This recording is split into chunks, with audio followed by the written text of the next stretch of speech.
The rift tore reality like paper.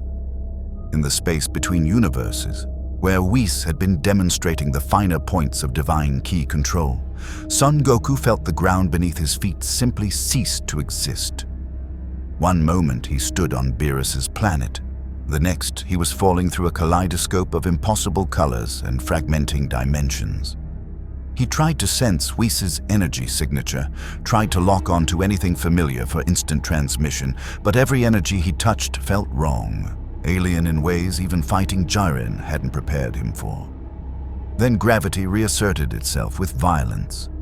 Goku crashed through the dimensional barrier into blue skies and brilliant sunlight, his orange guy whipping in the wind as he plummeted toward a city of gleaming towers and impossible architecture. He managed to right himself mid-fall, a kai flaring orange around his body as he slowed his descent, but the effort felt strange. The energy responded sluggishly, like pushing through water instead of air.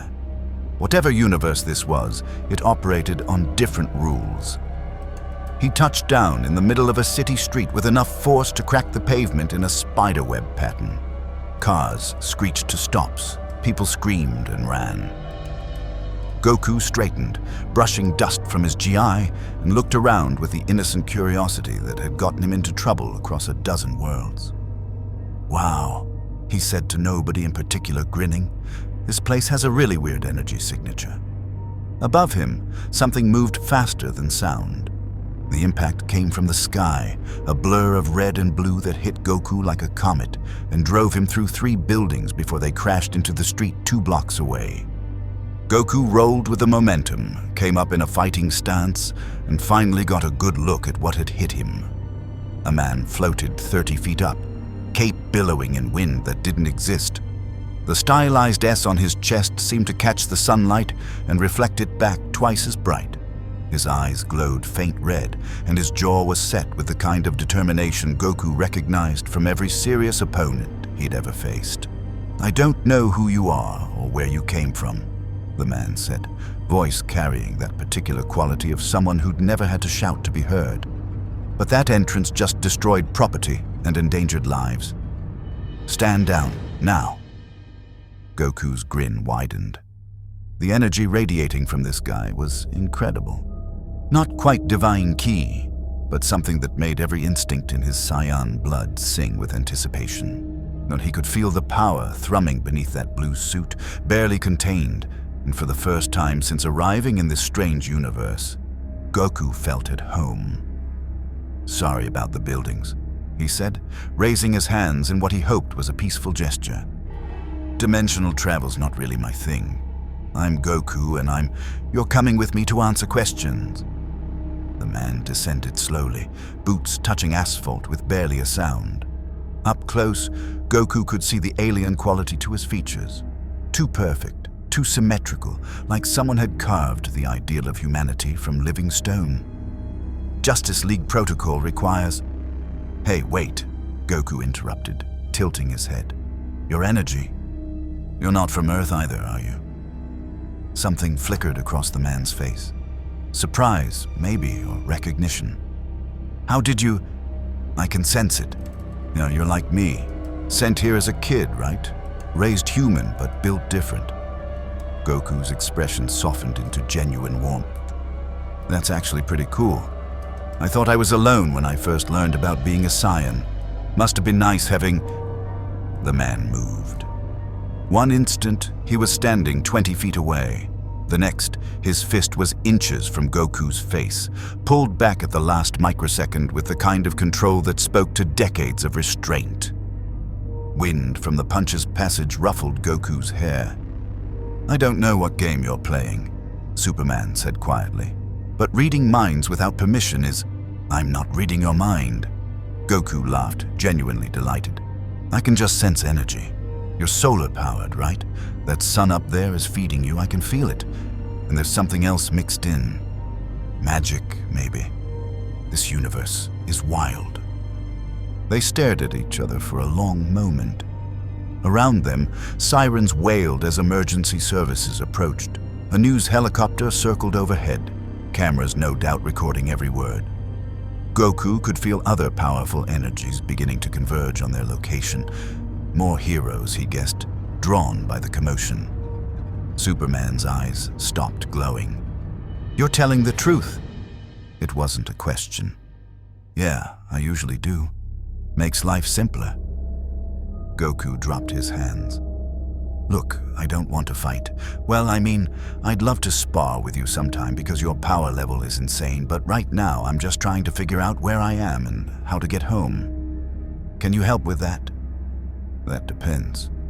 Superman crossed his arms. "How many people can you bench press?" "Huh? Your power level. You said mine was insane, but you took a hit that would have vaporized a tank and walked away smiling. You're either incredibly powerful or incredibly stupid." Goku scratched his head, considering. Probably both. But to answer your question, he let a fraction of his base power leak out, just enough for someone sensitive to energy to feel the ocean beneath the surface. "I've gotten pretty strong." The air itself seemed to vibrate. Superman's cape whipped back. Windows in nearby buildings rattled in their frames, and in the Man of Steel's eyes, Goku saw something he'd seen in Vegeta's face 1,000 times. The recognition of a true challenge. "My name is Superman," the Kryptonian said slowly, "and I think you and I need to have a very long conversation." "Does it have to be a conversation?" Goku asked hopefully. "Because that energy of yours is making my hands itch."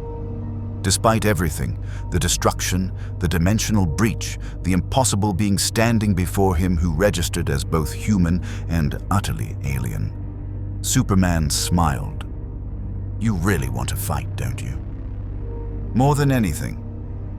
If you want to see more characters enter different universes, hit that subscribe button and drop the name of a character and the universe you'd want to see them in down in the comments below. Hope shines brightest in the darkest night." "Then we're going to have a problem," Superman said. "Because in this universe, Goku, we fight to protect. Not for sport." The words hit harder than any punch could have. Goku's smile faded slightly as he looked around at the destruction his arrival had caused. The cracked streets, the damaged buildings, and the frightened civilians watching from behind police barricades. In his universe, collateral damage was regrettable but expected. Here, judging by Superman's expression, it was unforgivable. "I can learn," Goku said quietly, "if you're willing to teach me." Superman studied him for a long moment, X-ray vision no doubt confirming what his other senses already told him. This strange warrior meant every word. Finally, the Man of Steel extended his hand. "Then welcome to Earth," he said. "The DC Universe version. Let's see if you can handle it." Goku shook his hand, feeling the carefully controlled strength in Superman's grip. As their palms met, both warriors felt the same electric anticipation. The knowledge that they'd found someone who could truly test their limits.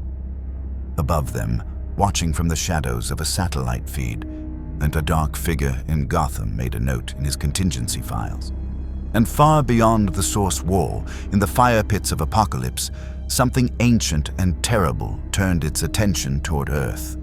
The Saiyan had arrived, and the DC universe would never be the same. They moved the conversation to the upper atmosphere.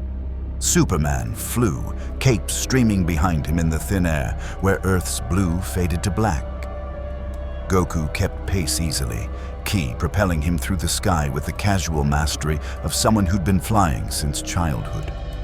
They circled each other like planets caught in mutual orbit, high enough that the curvature of the Earth became visible below. "Before we do anything else," Superman said, voice carrying clearly despite the altitude, "I need to know, can you be hurt?" Goku considered the question. Define hurt. "I mean, yeah, I've been beaten up plenty. Lost some fights. Died a couple times, actually." Superman's expression remained carefully neutral. Died. Got better both times. Goku shrugged, as if resurrection was a minor inconvenience. Between the Dragon Balls and some really nice Kais, Death's more of a speed bump where I'm from. Is it different here? It's permanent. Superman's tone carried weight that spoke to personal loss. People here don't come back. When someone dies, they're gone. Forever. The levity drained from Goku's face. He thought about Chi-Chi, about Goten, about all the times he'd sacrificed himself knowing the Dragon Balls could fix it. That's awful. How do you guys handle that? Carefully. Superman gestured to the planet below. Which is why I need to know your limits before we test them. If I hit you with everything I have and it kills you, it won't. Goku's confidence was absolute, but he added, "But I get what you're saying. So how about we start slow? Build up to the really fun stuff?" Superman nodded.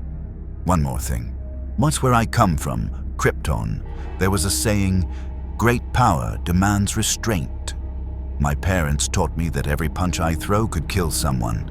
Every time I move at full speed, I could destroy property, hurt innocents. I've spent my entire life learning control." His eyes locked onto Goku's. "Can you control yourself?" Goku met his gaze without flinching. "I fought gods, Superman. Literally.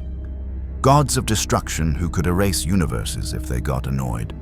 If I couldn't control my power, everyone I love would have been collateral damage years ago." He powered up slightly, golden aura flickering around his body. "But yeah, I hear you. I'll keep it tight." "Then let's see what you can do." Superman moved first. The punch came faster than sound, supersonic boom trailing behind it like thunder. Now Goku caught the fist in his palm with a satisfying crack that echoed across the sky. Energy rippled out from the impact, not enough to hurt, but enough for both warriors to feel the other's strength. "Not bad," Goku said, grinning. "But you're still holding back." "So are you." They blurred. For the next 30 seconds, the upper atmosphere became a light show of impossible violence. They traded blows at speeds that would have been invisible to human eyes. Punch, block, counter, dodge. Each impact sent shockwaves rippling through the clouds below.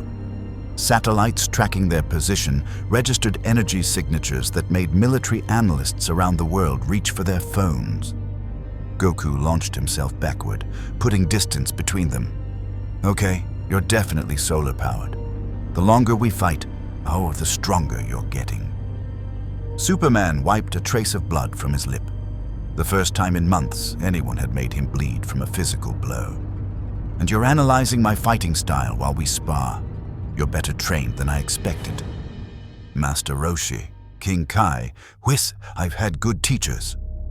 Goku dropped into a ready stance. It was one that Superman's combat computers would have identified as incorporating elements from a dozen Earth martial arts.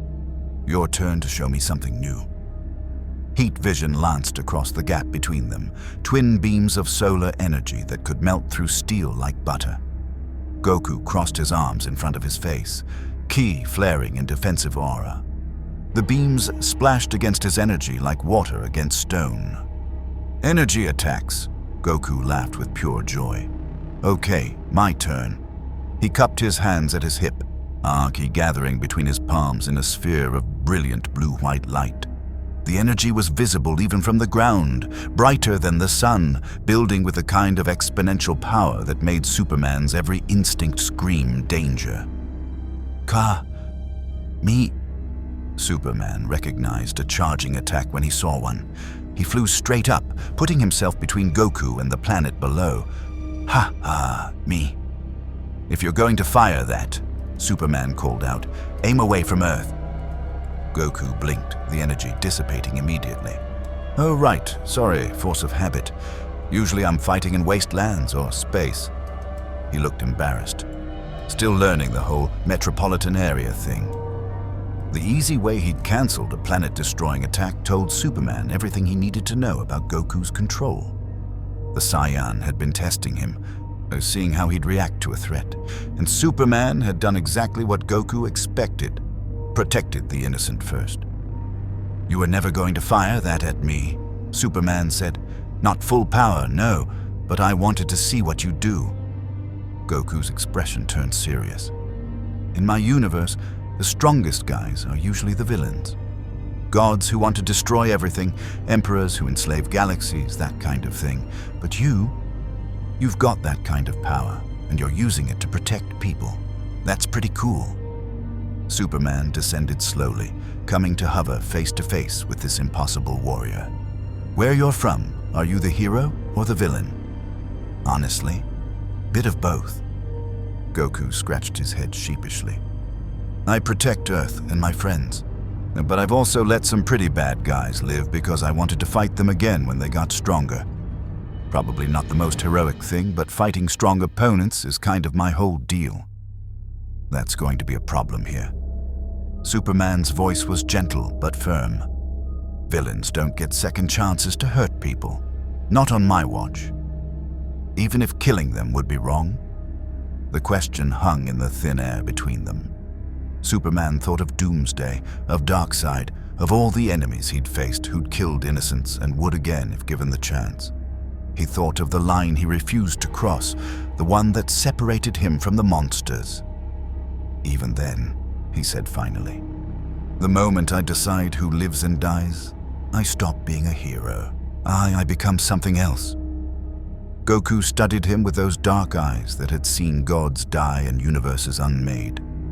We had a guy like you once. Future Trunks came from a timeline where he'd killed all the bad guys because there was no one else left to stop them. He struggled with that. Wondered if killing made him a monster. He smiled softly. But then he met us and saw that there was another way. That mercy could be strength too. And do you believe that? I want to. Goku's answer was honest in a way that cut through any pretense. But I've also seen what happens when you're not strong enough to afford mercy.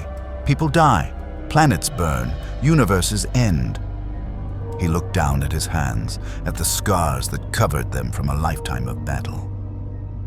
So I keep getting stronger, now strong enough that I can choose mercy instead of having it chosen for me. Superman understood. How could he not? Every day he made the same calculation. Hold back enough to not kill, but fight hard enough to win. Walk the impossible line between too much power and not enough. If you're going to stay in this universe, Superman said, even temporarily, you need to understand something. We have rules, laws. The Justice League doesn't kill. We don't destroy cities to stop villains. And we absolutely don't let civilians get caught in the crossfire. Even when the villain is stronger than you. Especially then. Superman's cape snapped in the high-altitude wind. Because the moment we abandon those rules, we become what we're fighting against. I've seen heroes go down that road. It never ends well. Goku thought about Vegeta, and about how many chances he'd given the Saiyan Prince before he finally changed. About Frieza, who he'd spared and who'd destroyed Earth in response. About every moral compromise that had seemed justified in the moment but haunted him in the quiet hours. Okay, he said simply. Teach me. Superman allowed himself a small smile. First lesson? When we land, you're helping repair every building your entrance damaged. With construction crews or with your bare hands, and you're apologizing to every person whose property you destroyed. Superman started descending toward Metropolis. Welcome to Earth, Goku. Hope you like hard work. Goku followed, grinning. This universe had rules, sure, but it also had Superman. Someone who understood the weight of power and chose responsibility anyway. Someone who could teach him to be more than just a warrior. And maybe, just maybe, someone strong enough to give him the fight he'd been craving since mastering Ultra Instinct. As they dropped through the clouds toward the gleaming city below, Goku couldn't help but notice other energy signatures converging on their position. Powerful ones. Different from Superman's solar radiation. One felt like lightning given form, another like pure will made manifest, a third like ancient magic wrapped in warrior steel. Those your friends? He asked. Superman's expression turned wary. Something like that. The League detected our fight. They'll want answers. Should I be worried? That depends. Superman glanced at him sideways. How do you feel about interrogations? Goku's laugh echoed across the sky. In my experience, those usually end with everybody fighting. Is that normal here? Superman sighed, more than I'd like to admit, but try to avoid throwing the first punch this time. No promises, Goku said cheerfully, and together they descended toward the city, toward the waiting heroes, and toward a confrontation that would determine whether the Saiyan became Earth's newest defender or its newest threat. The Watchtower hung in geosynchronous orbit above Earth, a gleaming testament to humanity's alliance with the extraordinary. Its conference room could hold 24 heroes comfortably, but right now it felt crowded with just 7. Goku sat at the center of the oval table, still in his orange gi, looking remarkably unconcerned for someone being scrutinized by the most powerful beings on the planet. To his right, Superman stood with arms crossed. Around the table, the Justice League's core members studied this newcomer with varying degrees of suspicion. Batman spoke first. According to our satellites, your fight with Superman generated energy readings equivalent to a small nuclear exchange. The Dark Knight's voice was flat, clinical. Behind his cowl, analytical eyes never stopped moving, cataloging every detail. You arrived via dimensional breach. Our sensors detected quantum fluctuations consistent with multiverse incursion. And Superman reports you can sense energy signatures through means unknown to Earth science. He leaned forward slightly. Who sent you, and what's your objective? Goku blinked. Nobody sent me. I was training with my teacher and fell through a hole in reality. Pretty sure it was an accident. Accidents don't punch through dimensional barriers. This came from a man in skin-tight red with lightning crackling around his boots. The flash vibrated slightly in his chair as if holding perfectly still was physically painful. I've studied the Speed Force for years, and even I can't just fall into alternate universes. Whatever brought you here required massive energy expenditure. Or divine intervention, Wonder Woman interjected. She sat with the perfect posture of warrior aristocracy, her dark eyes measuring Goku like an opponent before battle. The gods have been active lately. Perhaps they sent him as a champion or a test. He doesn't read as magical. A green-skinned man with red eyes, Johns, Superman had called him, tilted his head. I attempted a surface telepathic scan when you arrived. Your mental defenses are unusual. Not hostile, but structured in ways I've never encountered. And your emotional resonance is remarkably pure. Hey, no reading my mind, Goku protested. That's private. Which is why I didn't go deeper, John said calmly. But your indignation is noted. And most beings with your power level don't bother with concepts like privacy. A man whose body was half flesh, half machine looked up from a holographic display only he could see. Biometric analysis is all over the place. He reads as human, mostly. DNA has similarities to Homo sapiens, but there are structural differences in muscle density, neural pathways, and cellular composition. It's like someone took human genetics and optimized them for combat. No matches in any Earth database. Because I'm not from Earth, Goku said patiently. Well, I am, but not this Earth. Different universe, remember? The multiverse theory. Batman's tone suggested he found the concept personally offensive. You're claiming to be from a completely separate reality with its own physical laws. Yeah, pretty much. Goku looked around the table. Is this really that weird for you guys? Superman's an alien. That green dude is clearly not human and... He pointed at Flash. You smell like time distortion, like you've been to the future and back. Everyone turned to stare at Flash. Okay, that's creepy accurate, Barry admitted. How did you... Energy sensing. I keep telling you guys.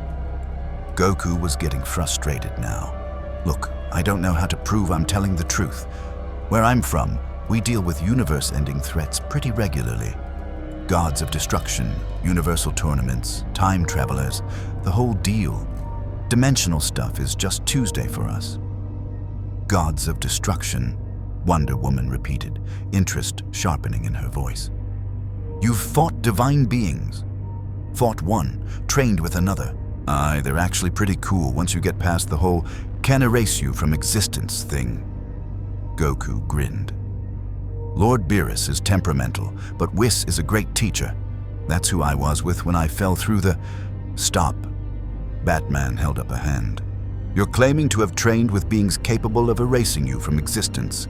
Yet here you sit, alive and cheerful. Either you're delusional, lying, or telling the truth about facing cosmic-level threats. He paused. Given your power readings, I'm inclined toward the third option, which makes you extremely dangerous. Bruce, Superman started. He's not wrong, Goku interrupted. I am dangerous. So are you. So is everyone at this table. He looked each League member in the eye. But being dangerous doesn't make us bad. It's what we choose to do with the power that matters. Am I right? Spoken like someone who's never had to make hard choices. Batman said coldly. I've sacrificed myself to save my planet. Twice. Goku's voice lost its cheerfulness. I've watched my best friend die protecting me. I've held my son while he cried because I wasn't strong enough to save his mentor. I've stood over the ashes of civilizations destroyed because I failed. He stood slowly, Kai flickering briefly around his body like golden flame. Don't tell me I don't understand hard choices. The room's temperature dropped several degrees. Every hero at the table tensed, ready to respond if this turned violent. But Goku just stood there, energy dissipating, looking tired in a way that had nothing to do with physical exhaustion. I'm not your enemy, he said quietly. I'm just lost. Wonder Woman stood as well, a hand moving away from her lasso. You speak like a warrior who's known loss. I recognize that burden. She glanced at Batman. Perhaps we're approaching this wrong. Goku, may I call you that? He nodded, sitting back down. You've proven you can fight. Superman's report makes that clear. But can you protect? If there was a building collapsing with people inside, would you save them? Even if it meant abandoning a battle you wanted to finish? Goku didn't hesitate. Of course. People always come first. Even enemies. Depends on the enemy. Goku's honesty was refreshing in its completeness. If someone's just misguided or forced into fighting, yeah, I'd save them. If they're actively trying to destroy everything, that's harder. At least he's honest about it, Cyborg muttered. Flash leaned forward, elbows on the table. Okay, I gotta ask, what's your speed? Because when you and Superman were fighting, my instruments clocked some seriously relativistic movement. Are you a speedster? A what?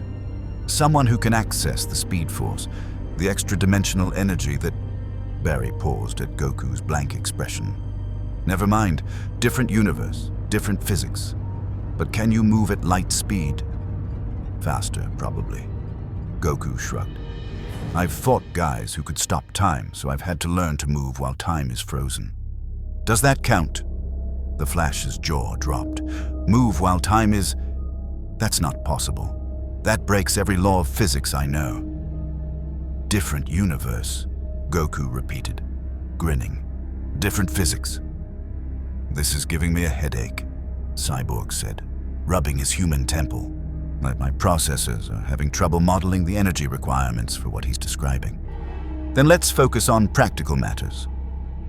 Batman pulled up a holographic display showing Metropolis. Red zones highlighted the damage from Goku's arrival. Property damage, 17 buildings, 12 vehicles, 1 subway tunnel. Estimated repair costs, $40 million.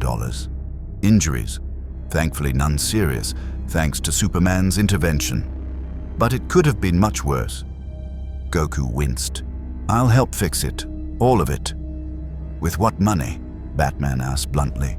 You don't exist in this universe. No identity, no employment history, no assets. You're effectively an illegal alien, literally.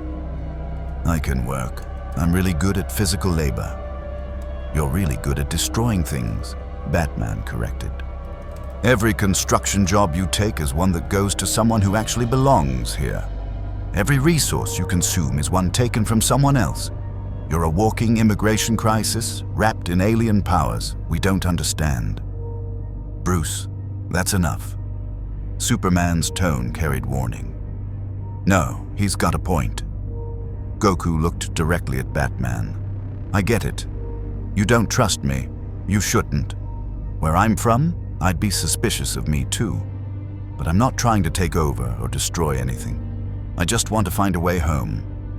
And until you do? Wonder Woman asked. I don't know. Lay low. Try not to break anything else. Goku slumped in his chair. Look, I'm really not good at this stuff.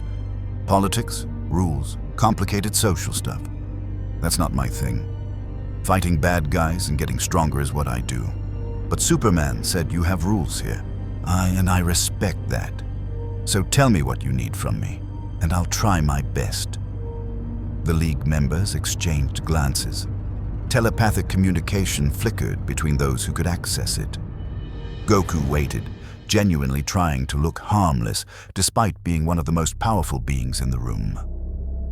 Finally, Superman spoke. We need time to assess the situation, run more tests, verify your story, determine if there's any way to send you home. And in the meantime, Goku asked, you stay where we can monitor you. Batman's tone left no room for argument. The Watchtower has guest quarters. You'll have food, shelter, and training facilities. But you don't leave without League supervision. So I'm a prisoner. You're a guest, Wonder Woman corrected gently. One with dangerous capabilities who's asked us for help. We're being cautious, not hostile. Goku considered this. In his universe, this would be the point where pride would demand he leave, prove himself through combat, force them to accept him as an equal. But Superman's earlier words echoed in his mind. Mercy could be strength. Humility could be courage. Okay, he said, I'll stay. But I have one condition. Batman's eyes narrowed. You're not in a position to make demands. Not a demand, a request. Goku looked at Superman. Spar with me, regularly. I need to understand how strong I am in this universe, and you're the best benchmark I've found. Plus, his grin returned, you're fun to fight. Superman glanced at Batman, who gave the smallest of nods. Training sessions, Superman agreed. Controlled, monitored in designated areas far from civilian populations. Deal. Goku stuck out his hand. Superman shook it, and in that moment, a grudging respect passed between them. Two aliens raised on Earth, both wielding godlike power, both trying to do right by their adopted home despite the weight of their strength. Meeting adjourned, Batman said, already pulling up files on dimensional physics. John, coordinate with Star Labs on analyzing his biology. Cyborg, I want a full breakdown of his energy signatures. Diana, arrange training protocols. Clark, keep an eye on him. I know. Superman looked at Goku. Come on, I'll show you where you'll be staying. As they left the conference room, Goku couldn't help but notice that Batman's eyes never left him. The Dark Knight was already building contingencies, planning for the day this cosmic-level alien might become a threat. Good, Goku thought. That meant Batman took him seriously. And in a universe full of gods and monsters, being taken seriously was the first step toward earning trust. Wonder Woman found Goku in the Watchtower's training room 3 days later, moving through forms that predated written language. The Amazon princess watched from the doorway as the Saiyan flowed from stance to stance, each movement precise despite the deceptive casualness of his technique. His orange dye swirled around him like autumn leaves, and though he generated no visible energy, Diana's divine senses could feel the power coiled within him like a sleeping dragon. Your form is undisciplined, she said, stepping into the room. Goku paused mid-strike, turning to face her with that perpetual friendly expression. Yeah, probably. I learned from a lot of different teachers. Tends to make things messy. Messy implies chaos. What I see is synthesis.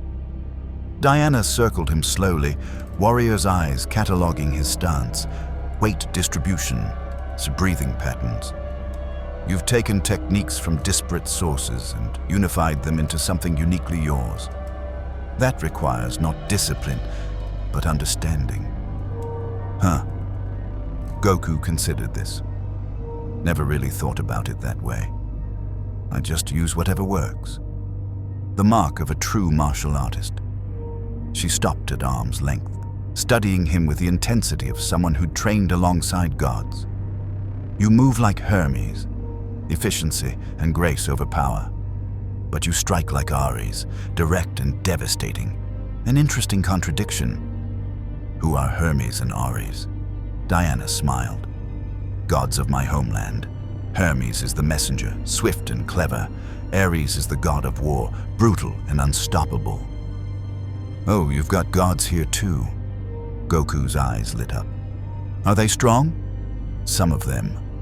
Diana's expression turned complicated. Though their strength is, different from yours. More conceptual. They embody ideas rather than merely wielding power. That sounds way more confusing than just punching really hard. Despite herself, Diana laughed.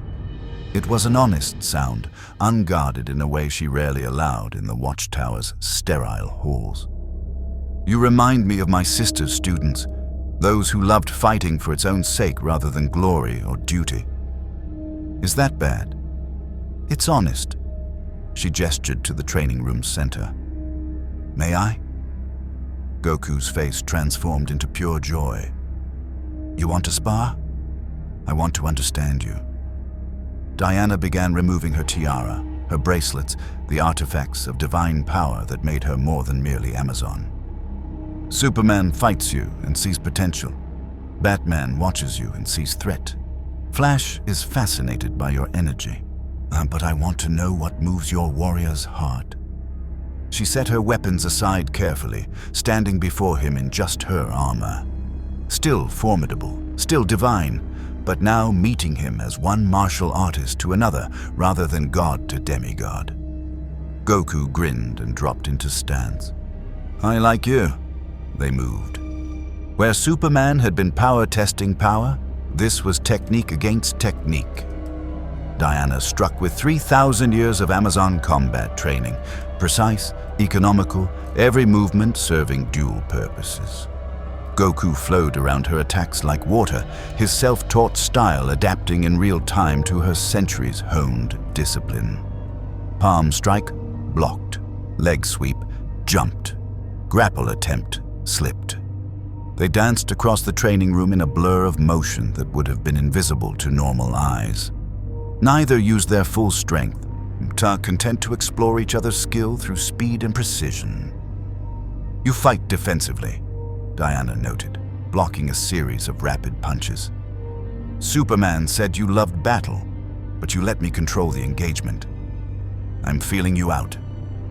Goku ducked under a spinning kick. Everyone fights different. You're way more technical than I'm used to.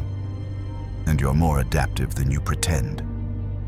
Diana caught his wrist mid-strike, using his momentum to throw him. Goku flipped in midair and landed in perfect balance. That wasn't taught. That was improvised. Yeah, well, Goku launched forward, this time pressing the offensive.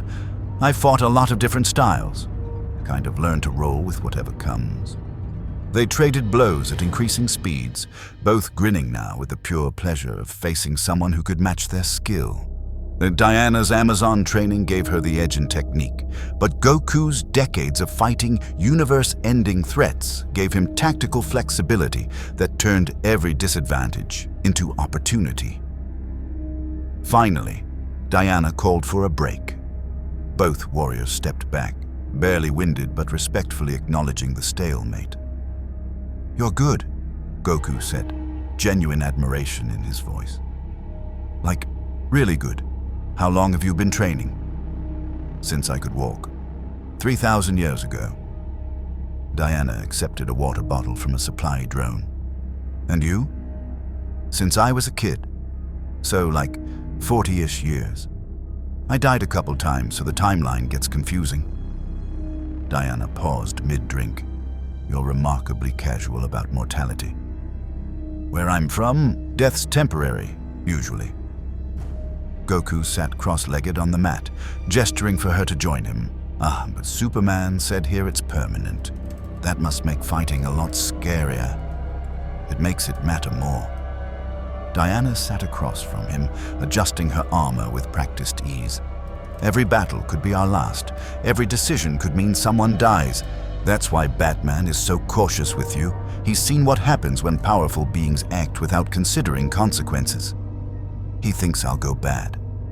He thinks you could. There's a difference. Diana studied Goku's face, noting the complete absence of guile or hidden agenda. John had been right. His emotional resonance was remarkably pure for someone with his power. Tell me about your world. What are these gods of destruction you mentioned? Over the next hour, Goku painted a picture of his universe that both fascinated and terrified Diana. He spoke of Saiyans, who was a warrior race destroyed by a tyrant who could devastate planets with a finger. Of Dragon Balls that could grant any wish. Of tournaments between universes where the losing realities were simply erased from existence. Of training with angels and gods. Of fighting enemies who could manipulate time itself. And through it all, Diana heard something that Bruce had missed in his paranoia. Humility. I've lost a lot, Goku said quietly, staring at his scarred hands. Every time I think I'm the strongest, someone shows up who proves me wrong. Universe God, Jiren, Moro, Granola, there's always someone stronger. It used to frustrate me. Now it just means I can keep improving. You seek strength for its own sake? Sort of. Goku struggled to articulate something he'd never really put into words. I like getting stronger because it means I can protect more people. But I also just love it. The challenge, the growth, finding my limits and then breaking through them. He looked up at her. Is that wrong? Diana thought of Ares, of gods who sought power to dominate. Of Superman, who wielded his strength with crushing responsibility. Of herself, trained as a warrior, but fighting as a peacemaker. No, she said finally, but it's dangerous. Power without purpose becomes destruction. Ask yourself, Goku, if there were no threats to fight, no friends to protect, would you still seek strength? The question hit harder than any of Diana's strikes. Goku sat with it, really considered it. He thought of peaceful days at home, with Chi-Chi and Goten, of times between crises when there was nothing to do but farm and train. Had he ever been truly content? Or was he always waiting for the next challenge, the next enemy, the next chance to prove himself? I don't know, he admitted. I've never really had that. There's always another threat. Then you're more like us than you realize. Diana stood, offering her hand. Every hero I know is running from peace. We tell ourselves we're protecting others, but perhaps we're also afraid of who we'd be without the fight. Goku took her hand, letting her pull him up. That's kind of dark. This is a dark universe, Goku. Gods walk among men, heroes become villains. Cities fall, and still we fight, because the alternative is accepting the darkness.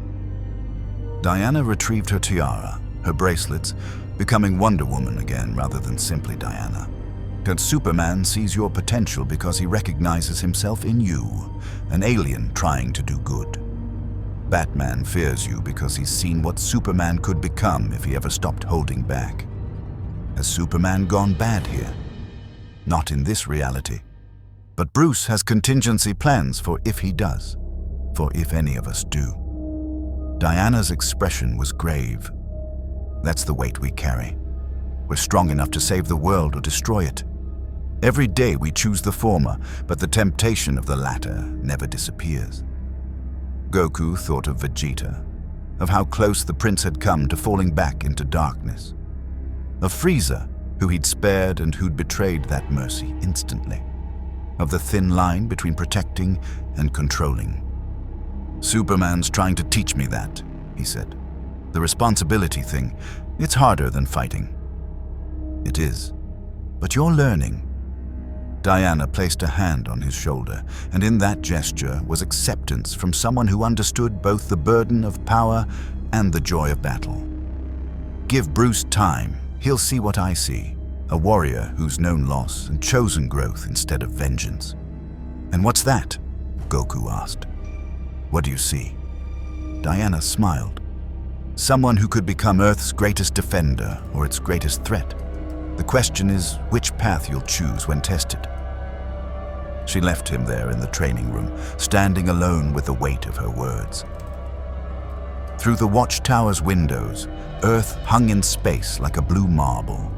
Fragile, beautiful, and completely at the mercy of beings like him who could shatter continents with their bare hands. For the first time since arriving in this universe, Goku felt the true weight of power Superman carried every day. Not the physical strength, he'd had that for years, but the moral weight, the knowledge that every choice could mean life or death for millions. In his universe, when he made mistakes, the Dragon Balls fixed them.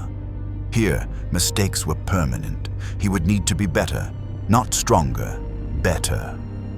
Through the Watchtower's walls, Batman watched the Saiyan through hidden cameras, making notes, adding to contingency files, planning for the day this cosmic anomaly might need to be stopped.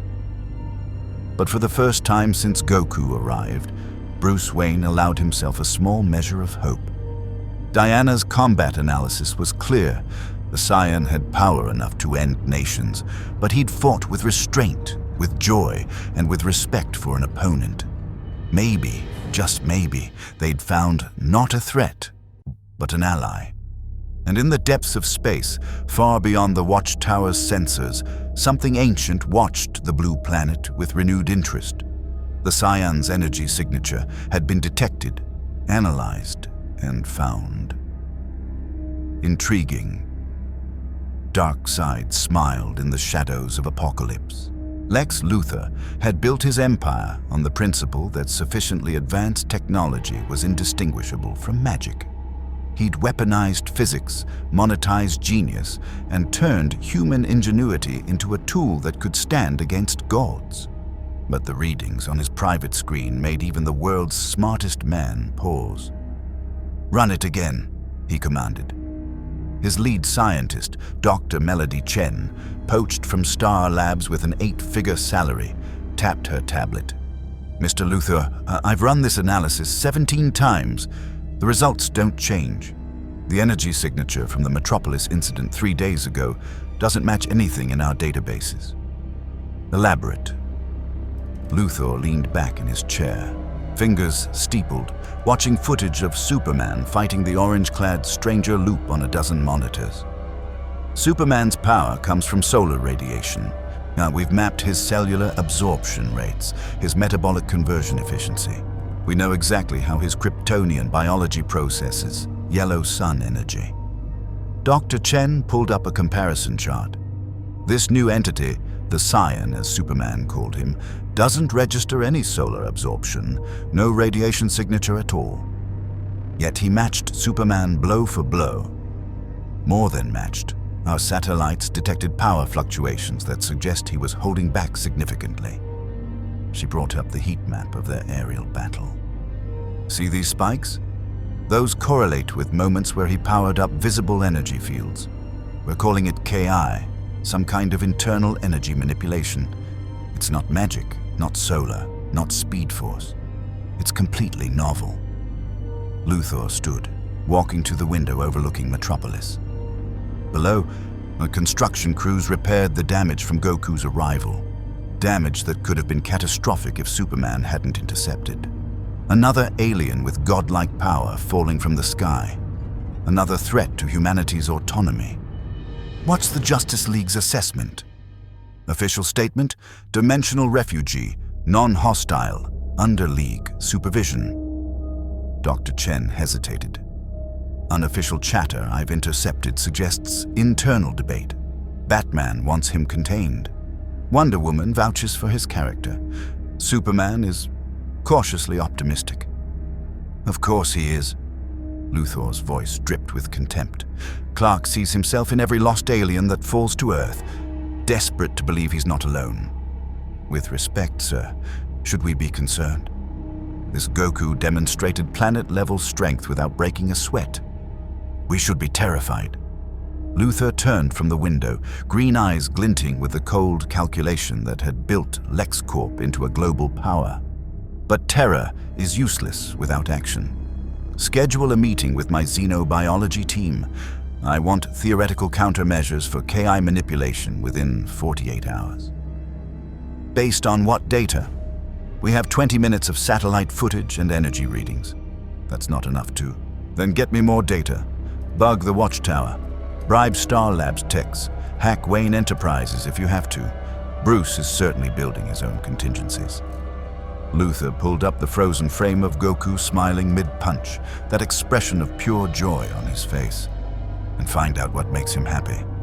Every weapon has a trigger, Dr. Chen. We just need to find his.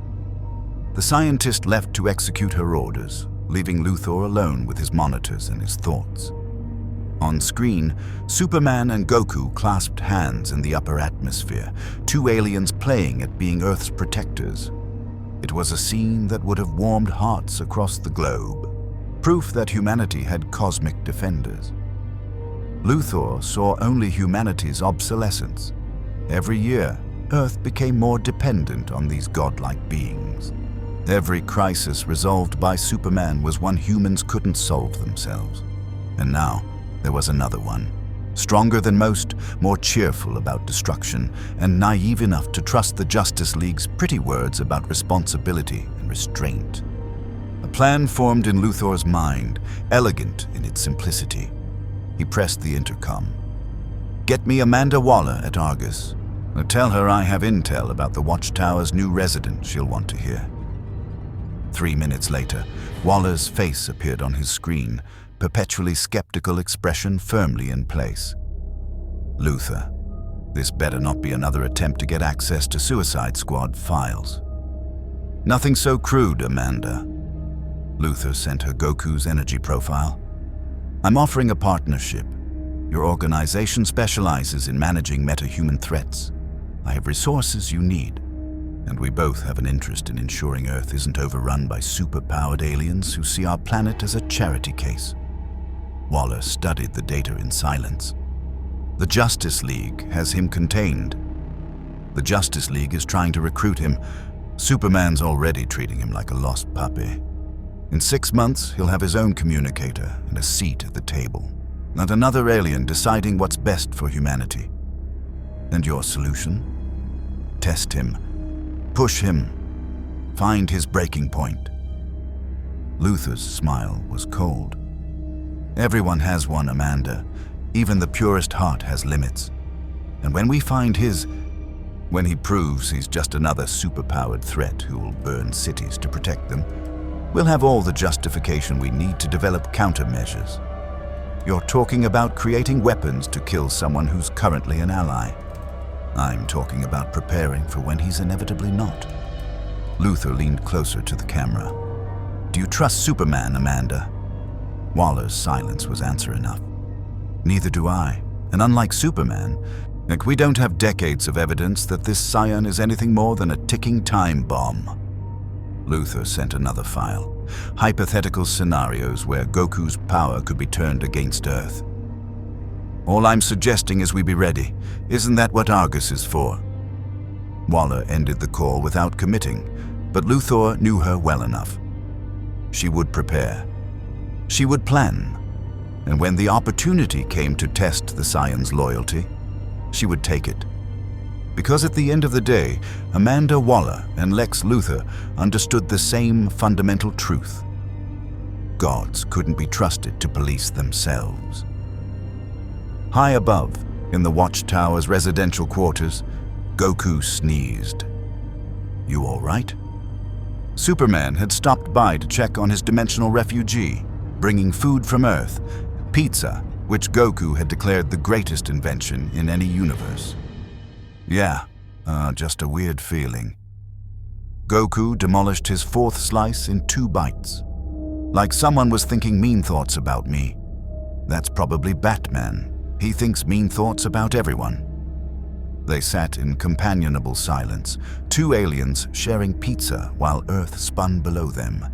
Superman had been visiting regularly, ostensibly to monitor Goku, but really to talk.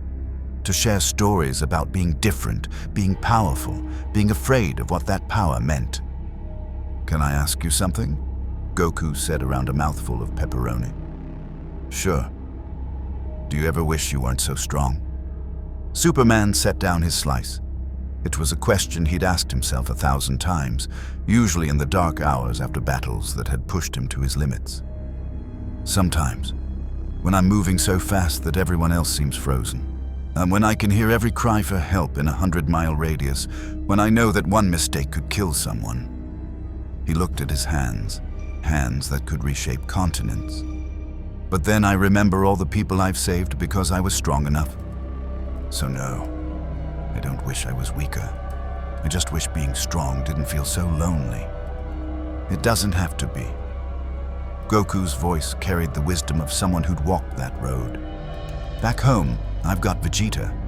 He's my rival, but also my friend. We push each other, fight together, understand each other's burdens. You've got the League, but do you have someone who really gets what it's like to be you?" "Not really. Kara comes close, but she's younger, still learning control. John understands isolation, but his loneliness is different." Superman smiled sadly. "Yes, you're the first person I've met who matched me blow for blow and smiled while doing it. Then let's be friends." Goku said it with such simple sincerity that Superman almost laughed. No political calculation, no hidden agenda. Just genuine offer of friendship from one warrior to another. "Friends," Superman agreed, and meant it. They talked long into the night, about their families, their losses, their hopes.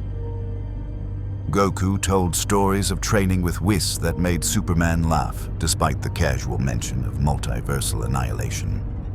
Superman shared memories of growing up in Smallville, trying to fit in while being fundamentally different from everyone around him.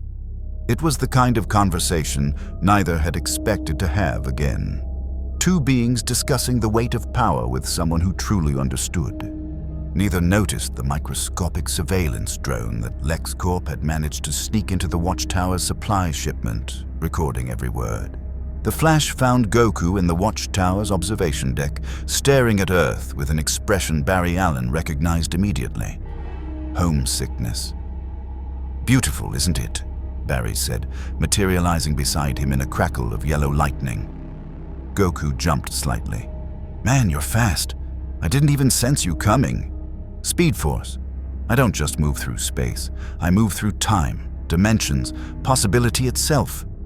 Barry grinned, vibrating slightly with barely contained energy. "Which is why I wanted to talk to you.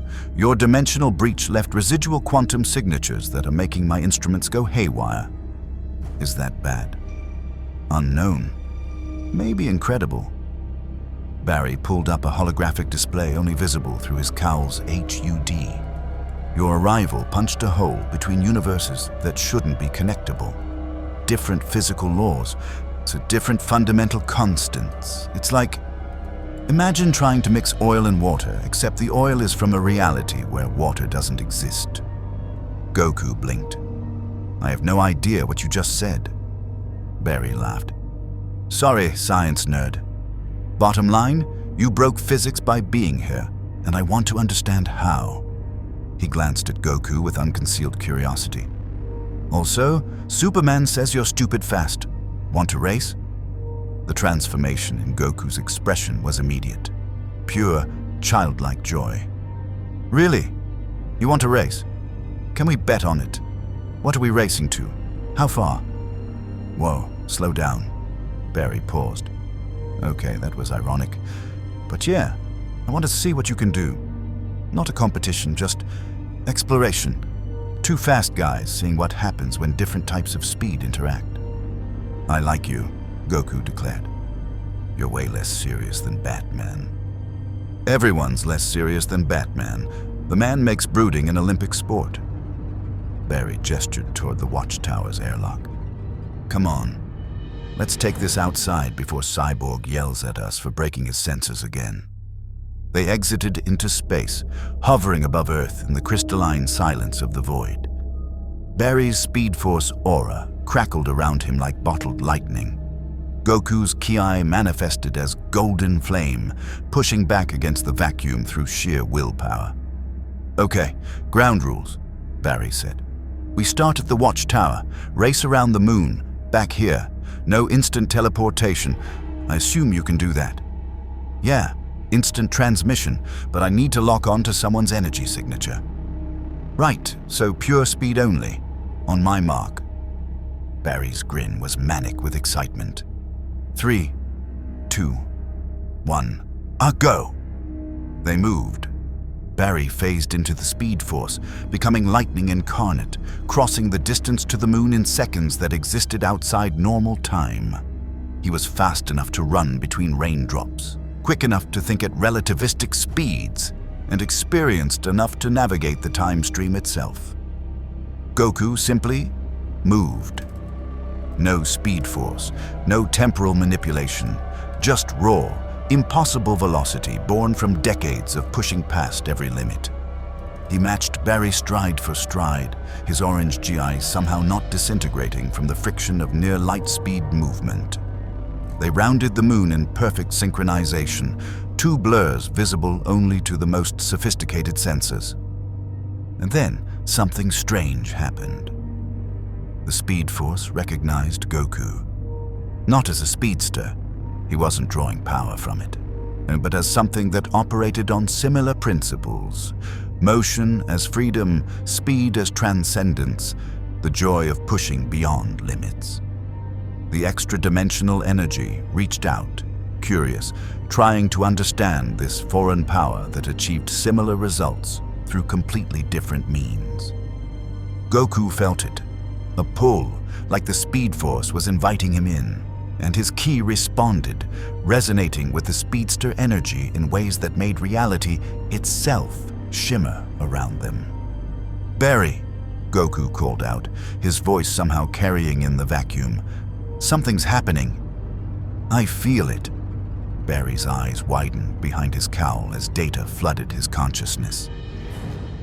The Speed Force was showing him Goku's universe, glimpses of battles at speeds that made light seem sluggish, of warriors who could move through stopped time. "Your speed, it's not physics-based. You're doing something else." "I'm just moving really fast." "No, you're..." Barry's scientific mind raced to understand. "You're manipulating your own personal time-space, not accessing an external force, but generating speed internally through some kind of..." Reality flickered. For one impossible moment, both warriors phased slightly out of sync with their universe. Barry saw countless timelines branching from this instant. Goku saw the Speed Force itself, an infinite golden road stretching across all possible moments. And both saw what their combined speeds were doing, creating a resonance that was thinning the barrier between universes. They stopped simultaneously, both warriors appearing back at the Watchtower with expressions of shock. "That was..." Barry started. "Weird," Goku finished. "Your lightning stuff tried to pull me in." "The Speed Force doesn't just try. If it wanted you, you'd be in." Barry was vibrating nervously now, processing implications at super speed. But it recognized you as similar somehow, like a cousin power. Different family, same fundamental concept. Is that dangerous? Unknown. Fascinating. Terrifying. Barry ran a hand through his hair, leaving it somehow more disheveled than the near light-speed race had. "I need to run tests, study the interaction, make sure we didn't just accidentally create a dimensional weak point that could..." Alarms screamed through the Watchtower. Every monitor lit up simultaneously. Cyborg's voice echoed through the station's PA system. All League members to the command center. Now, we have incoming Apokolips signatures. New multiple boom tubes opening across the eastern seaboard. Goku and Barry exchanged glances. Rain check on the science? Barry asked. Definitely. Goku's expression shifted from curiosity to combat focus. What's Apokolips? Hell, basically. Run by a god tyrant named Darkseid who wants to enslave the universe. Barry was already moving toward the command center. If his forces are attacking Earth, we're looking at a full-scale invasion. They materialized in the command center to organized chaos. Superman was coordinating defensive positions. Wonder Woman was donning her weapons: tiara, lasso, bracers, sword. Batman was pulling up tactical displays showing boom tube locations. John was telepathically linking the team. Cyborg was managing comm channels with Earth's military. Status, Superman commanded. 16 boom tubes detected, Cyborg reported. Metropolis, Gotham, Central City, Coast City. They're hitting population centers. Parademon signatures confirmed. Energy readings consistent with Darkseid's furies. He's testing our response time, Batman said coldly. Standard Apokolips invasion protocol. Hit multiple targets, force us to divide our forces, find weak points in our defense. Goku watched the monitors showing winged creatures swarming from portals of fire, watched Earth's military engaging targets that shrugged off artillery, watched civilians running in terror from monsters that shouldn't exist. Can I help? He asked quietly. Everyone turned to look at him. You haven't been cleared for field operations, Batman said. We don't know how you'll... Bruce. Superman's voice cut through the objection. We're outnumbered and outgunned. Darkseid sent the Furies. That means he's serious. We need everyone. He could be compromised. Darkseid's forces specialize in corrupting. I won't let anyone hurt these people. Goku's voice carried absolute conviction. I don't care what this Darkseid guy wants. You point me at the bad guys, I'll stop them. Wonder Woman stepped forward, placing a hand on Batman's shoulder. He fought beside me with honor. Let him prove himself in battle. Batman's jaw tightened. Finally, he pulled up a tactical map. Metropolis is being hit hardest. Cyborg detected Granny Goodness personally leading that assault. She's one of Darkseid's elite, immortal, sadistic, and extremely dangerous. I'll take Metropolis, Goku said immediately. Not alone. Superman moved to his side. We go together. You follow my lead. I'll protect civilians first, and if you see anything you can't handle, I'll handle it. Goku's smile was confident but not arrogant. Besides, you wanted to see what I can really do, right? Superman couldn't help but smile back. All right, let's show Apokolips what Earth can do. As the League mobilized, Flash to Central City, Wonder Woman to Gotham, Green Lantern to Coast City, Goku felt his Saiyan blood singing. This wasn't a spar or a test. This was a real fight against enemies that wanted to hurt innocent people. This was what he was made for. Goku, Batman said as everyone prepared to deploy, if you're compromised out there, if Darkseid's forces turn you against us, I will stop you. Permanently. Goku met his eyes without flinching. If I go bad, I'd want you to, but I won't. Promise. Superman placed a hand on Goku's shoulder. Aye, ready. Always. They flew toward Metropolis together, the Man of Steel and the Saiyan, two aliens defending their adopted home against cosmic invasion. Below them, the city burned with Apokolips fire. And watching from the Watchtower's monitors, Barry Allen noticed something his Speed Force-enhanced perception caught that others missed. The dimensional barriers around Earth had thinned slightly after his race with Goku. He made a note to investigate later, if there was a later. Metropolis burned beneath an alien sky. Parademons swarmed through streets like locusts made of metal and hate, their wings blotting out the sun. Civilians ran screaming while police and military fired uselessly at creatures bred in Apokolips fire pits. And standing at the center of the devastation, directing her forces with gleeful malice, was Granny Goodness. She stood 8 feet tall, muscles like iron beneath her armor, gray hair pulled back to reveal a face that had witnessed millennia of cruelty. In one hand, she held her mega rod, a weapon that could break bones or break wills with equal efficiency. Around her, parademon commanders awaited orders. Lovely day for an invasion, don't you think? Her voice carried the sweetness of poisoned honey. Darkseid sends his regards to... Superman hit her at Mach 5. The impact cratered the street and sent parademons flying like bowling pins. Granny rolled with the momentum, came up laughing, and swung her mega rod in an arc that would have decapitated a normal man. Superman caught it one-handed, heat vision already charging. "You're not welcome here, Goodness." "Oh, but I brought friends." She gestured, and parademons dove at Superman from every angle. That's when Goku arrived. He didn't bother with a dramatic entrance. One moment the parademons were attacking Superman, the next they were scattered across 3 city blocks, smoking and unconscious. Goku hovered beside Superman, golden aura crackling around his body. Not quite Super Saiyan, but enough power to make the air shimmer with heat. Granny's eyes widened with genuine interest. "Now what do we have here?" "A new playmate." "Get civilians to safety," Superman told Goku. "I'll handle her." "What about those flying guys?" Goku gestured at the hundreds of parademons still swarming the city. "Those two." Goku grinned. "Race you?" Before Superman could respond, Goku vanished.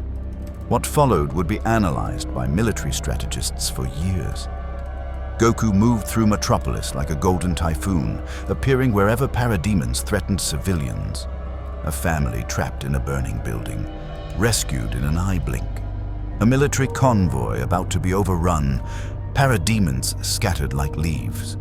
A hospital surrounded by alien monsters, cleared in seconds. He wasn't just fast, he was everywhere, and he was loving it.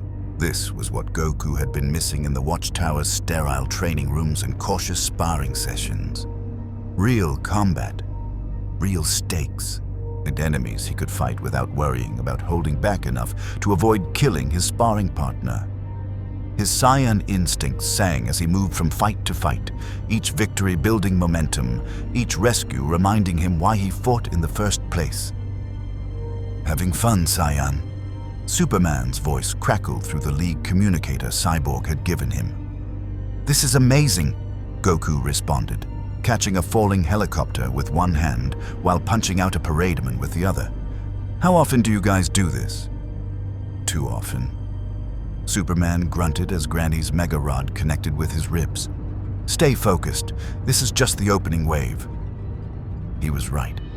As Goku and Superman cleared parademons from Metropolis's downtown, new boom tubes opened across the city, and from these emerged creatures that made parademons look like training dummies. The female Furies. Stomper hit the ground hard enough to register on seismographs, her massive form cracking concrete like glass. Lashina's energy whips carved through buildings. Mad Harriet's claws dripped with poison that melted steel. And leading them, Granny Goodness smiled with grandmotherly warmth that promised unspeakable pain. "Children," she called to her Furies, "Darkseid wants the Saiyan tested. Show him Apokolips hospitality." They came at Goku as one. Stomper's foot descended like a meteor. Goku caught it, muscles straining against the impact that would have flattened a city block. Lashina's whips wrapped around his arms, energy crackling with enough voltage to power Metropolis. Mad Harriet appeared behind him, claws extended toward vulnerable nerve clusters. Goku's aura exploded outward. A golden light erupted from his body, not Super Saiyan yet, but close. The energy shattered Lashina's whips, sent Stomper stumbling back, forced Mad Harriet to retreat. For a moment, all of Metropolis could see him, a warrior wreathed in gold, standing against Apokolips' finest, And for the first time since arriving in this universe, Goku let himself really fight. He moved like lightning given form, each strike precise and devastating. Stompa swung haymakers that could sink battleships. Goku slipped between them and countered with combinations that sent her crashing through buildings. Lashina regenerated her whips and struck from impossible angles. Goku tracked each one, severing them with knife-hand strikes wreathed in ki. But they kept coming, more furies, more parademons, endless waves of Apokolips' war machine. Goku! Superman appeared beside him, cape torn and armor scorched. Granny Goodness had given him a real fight. We need to retreat, regroup with the League. There are too many. I can handle them. Goku's voice carried an edge Superman had never heard before. Not quite bloodlust, but something close. The Saiyan was smiling, eyes bright with combat joy. That's not the point. We protect people first, win fights second. I'm protecting them. Goku gestured at the evacuating civilians, the rescued workers, the saved soldiers. Nobody's died yet. Yet. Superman grabbed his shoulder, forcing eye contact. You're starting to enjoy this too much. I recognize that look. I've seen it in enemies who love destruction more than victory. The words cut through Goku's battle haze like ice water. He looked around at the burning city, and the devastation, the joy he'd felt fighting the Furies. Had he been protecting people, or had he been fighting for the sake of fighting, letting the battle escalate because it felt good to finally cut loose? In his universe, that was normal. Expected even. But here, you're right. Goku's aura dimmed slightly. Sorry, got carried away. Don't apologize. Just help me finish this. Superman's eyes glowed red. Together. They moved as one unit now. Superman drawing fire and tanking hits that would destroy buildings, Goku providing precision strikes that dismantled Fury formations. Where Superman was unstoppable force, Goku was perfect technique. Where Superman endured, Goku adapted. And Granny Goodness watched with calculating eyes. Interesting, she mused into her communicator, speaking directly to Apokolips. Now the Saiyan has power, but seeks approval. He tempers himself based on the Kryptonian's judgment. She dodged Superman's heat vision lazily. Lord Darkseid, I believe we found his weakness. The response came in a voice that shook reality itself. Good. Continue testing. I come personally. A boom tube larger than any previous portal tore open above Metropolis. The sky itself seemed to scream as dimensional barriers were violated, and from that portal stepped something that made every instinct in Goku's body scream danger. Darkseid. 9 feet tall, carved from living stone, eyes burning with Omega energy that could unmake existence itself. He descended slowly, boots touching ground with enough force to crack the Earth's crust. Parademons bowed. Furies knelt. Even Granny Goodness showed deference. And when Darkseid spoke, the galaxies trembled. So, this is the Saiyan. His voice was like gravity given words, inevitable, inescapable, absolute. I sensed your arrival from Apokolips. Power without the stain of this universe's weakness. Potential unfulfilled. His eyes, God's eyes, Destroyer's eyes, locked onto Goku. Kneel, and I will show you true strength. Serve Darkseid, and I will make you a god. Goku stared at this being who radiated more power than anything he'd felt in this universe. Not solar-powered like Superman. Not magical like Wonder Woman. This was something else. Divine tyranny made manifest, the absolute corruption of absolute power. And Goku smiled. Not his usual friendly grin. Something sharper, more dangerous. The smile of a Saiyan who'd just found a worthy opponent. Thanks for the offer, Goku said, dropping into fighting stance. But I don't kneel to anyone, and I definitely don't serve tyrants. Superman moved to stand beside him, despite the fear Darkseid always inspired. He's with us. Darkseid's laugh was like avalanches grinding civilizations to dust. Then you die together. How poetic." His eyes flared red.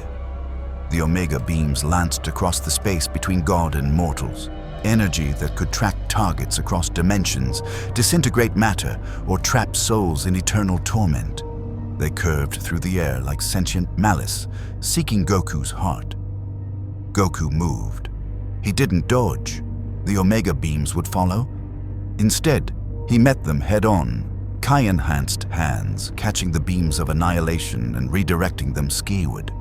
The energy scorched his palms, burned through his defenses, but he held firm.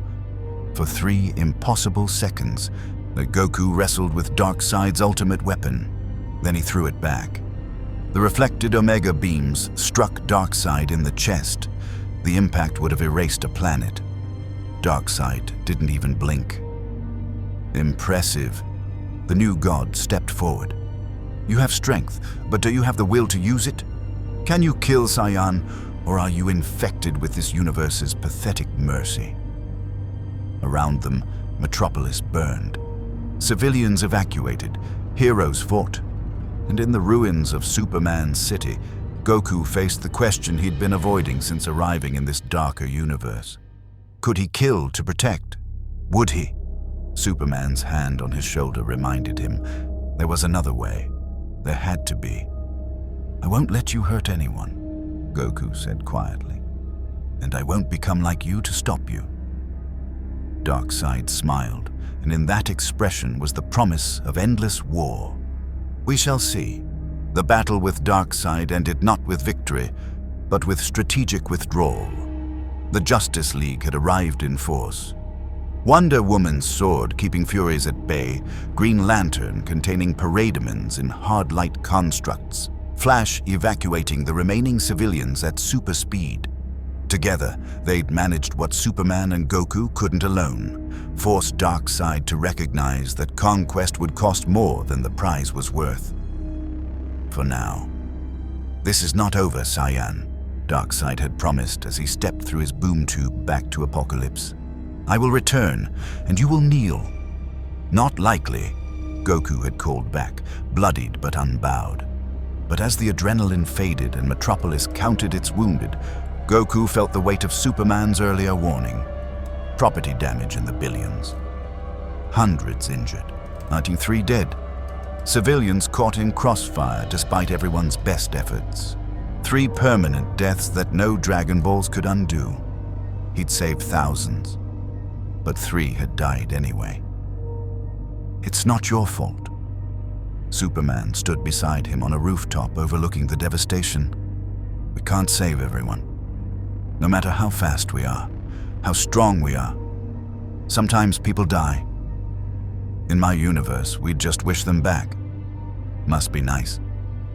There was no bitterness in Superman's voice, just tired acceptance. "Here, we live with it. We remember them, and we try to make sure their deaths mean something." Goku was still processing this, still trying to reconcile his warrior's joy in battle with the weight of permanent consequences, when his communicator crackled. Batman's voice, cold and urgent. "All League members, we have a situation. The Joker escaped Arkham 2 hours ago during the chaos. GCPD just found his calling card at Gotham General Hospital." "I'm on my way," Superman responded immediately. "No." Batman's tone left no room for argument. "He's asking for the Saiyan specifically. Says he wants to meet Earth's newest hero. If anyone else approaches, he starts killing hostages." Goku's stomach dropped. Hostages? The children's ward, 32 kids ages 4 to 12. The Jokers rigged the entire floor with explosives tied to a dead man's switch. If his heart stops, they die. If we breach, they die. If the Saiyan doesn't arrive in... Batman paused. 23 minutes, they die. Superman looked at Goku, and in his eyes was something Goku had never seen before. Fear, not of the Joker himself, but of what the Joker represented, and what he could make people become. "Don't go," Superman said quietly. "Let us handle this. The Joker. He corrupts people, makes them question everything they believe. That's his superpower, not the laughing gas or the tricks. He makes you doubt. But the kids will die regardless if he decides to kill them. That's who he is. Superman's jaw tightened. Bruce has protocols. We'll save them, but you don't need to face this. Not yet. Goku thought of Gohan, of Goten, of every child who'd looked at him with eyes full of trust and hope. I have to try. 20 minutes later, Goku stood in the hallway of Gotham General's pediatric ward. The fluorescent lights flickered. Blood smeared the walls. Not real, he hoped. And at the end of the corridor, in front of sealed doors behind which children whispered in terror, stood the Joker. But he was smaller than Goku expected, thin, almost fragile in his purple suit and ghastly makeup. But his eyes were wrong in ways Goku's Saiyan instincts couldn't categorize. Not evil like Frieza's calculated cruelty, not mad like Majin Buu's chaotic destruction. This was something else. Something broken that wanted to break everything else. The Saiyan. Joker spread his arms in welcome, grin impossibly wide. I've heard so much. Fell from another universe, fought Superman to a standstill, saved the city from Darkseid's barbecue. You're quite the hero. Let the kids go. Goku's voice was steady despite the wrongness radiating from this man. Your problem's with me, right? So let them go and we'll talk. Talk? Talk? Joker laughed, and the sound was broken glass in an echo chamber. Oh no, my new friend. But we're going to do something much more fun. We're going to play a game. He held up a detonator. Dead man's switch, just like Batman said. Here's the rules. Simple, really. I'm going to tell you a joke. If you laugh, I let one child go.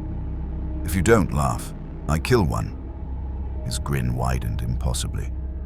We'll keep going until I run out of jokes or children. What do you say? Want to play? That's insane.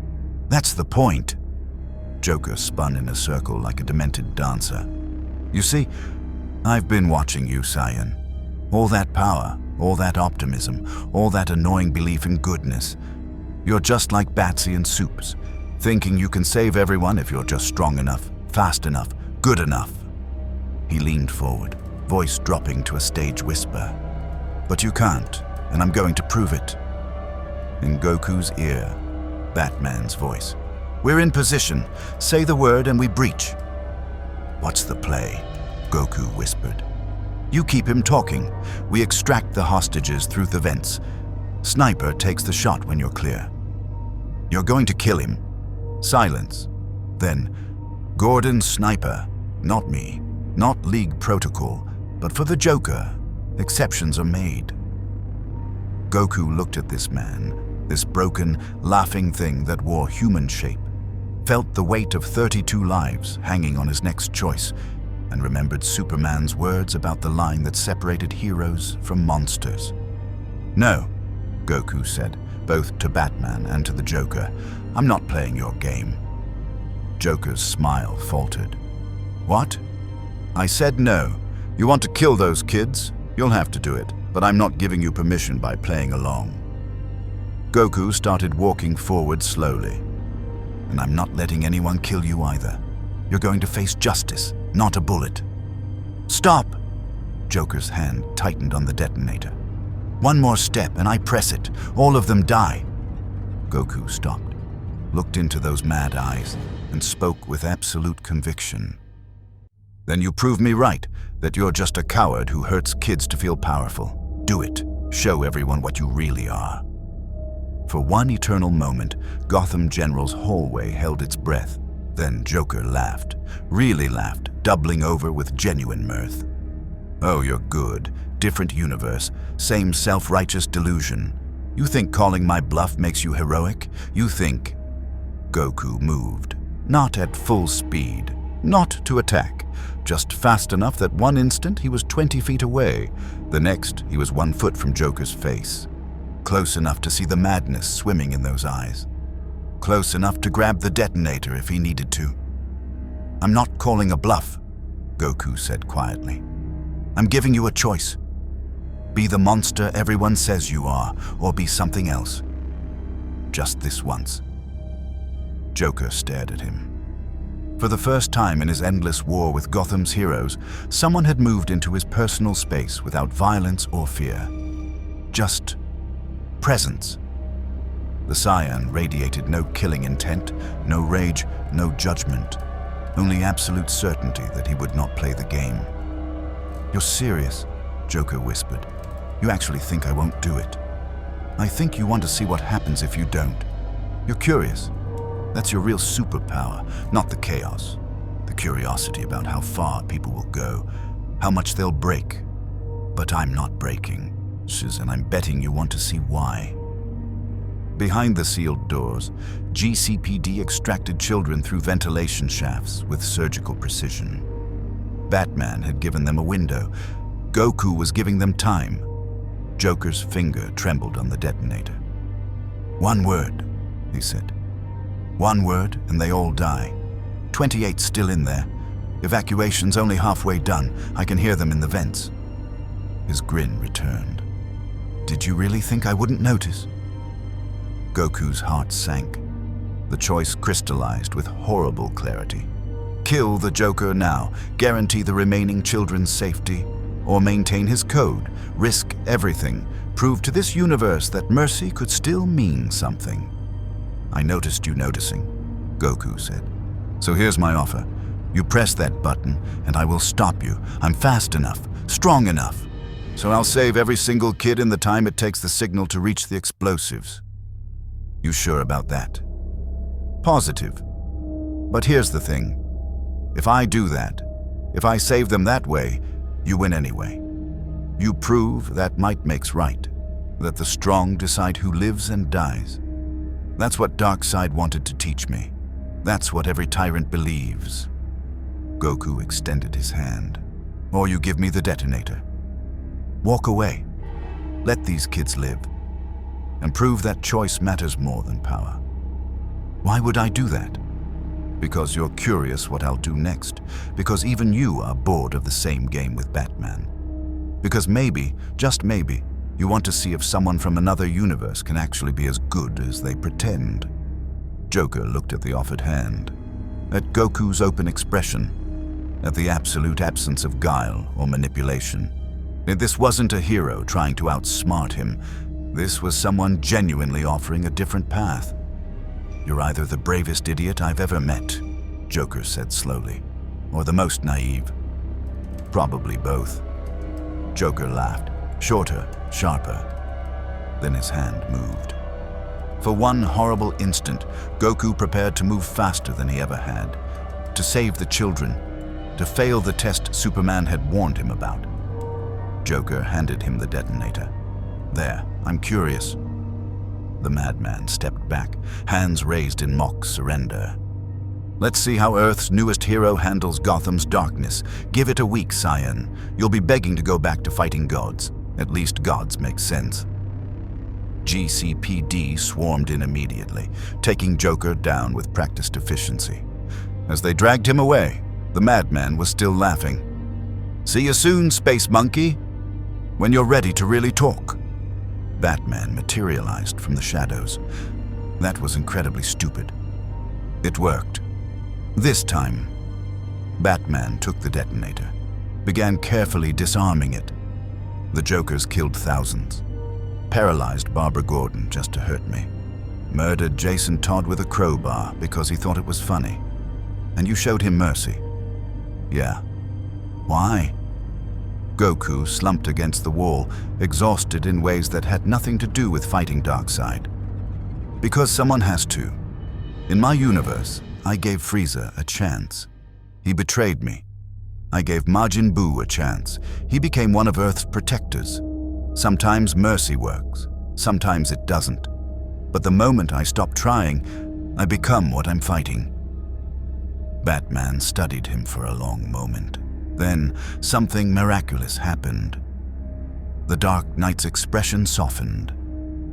Barely, but enough. The children are safe, all of them. Your stalling gave us time." He turned to leave, then paused. "Superman was right about you. You might actually survive Gotham after all." Coming from Batman, it was practically a declaration of friendship. Later, back in the Watchtower, Superman found Goku staring at Earth again. "You okay?"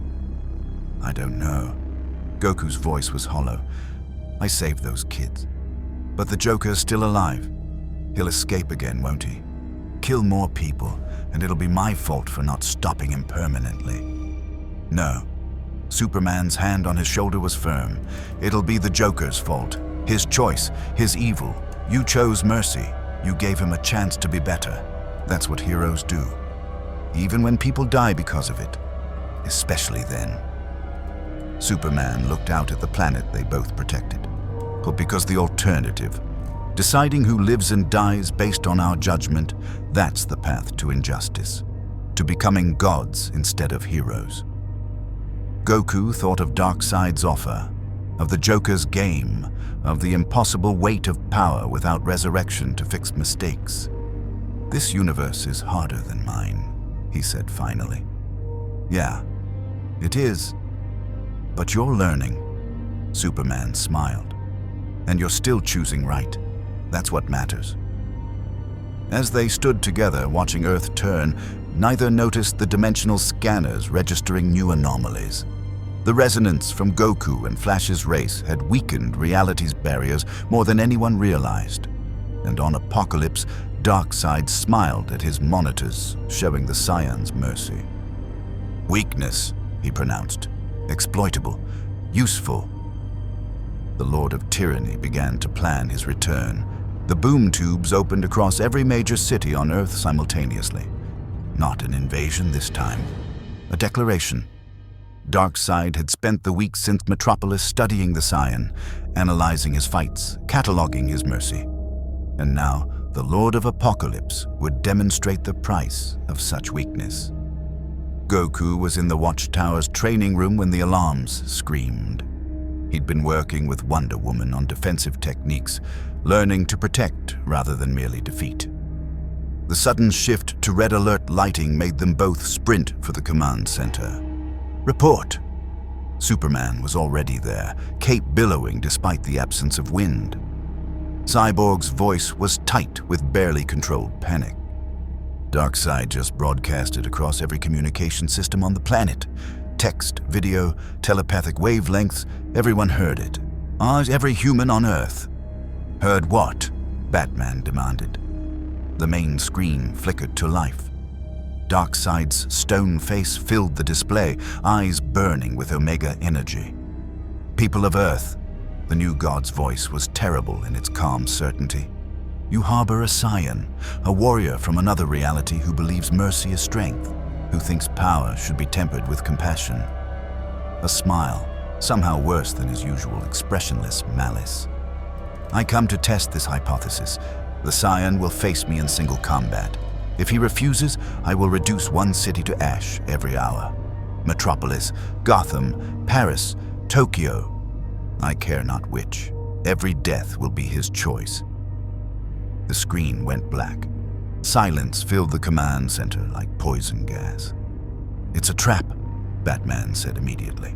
"He wants to isolate you, take you off the board. We fight him together. He'll kill millions."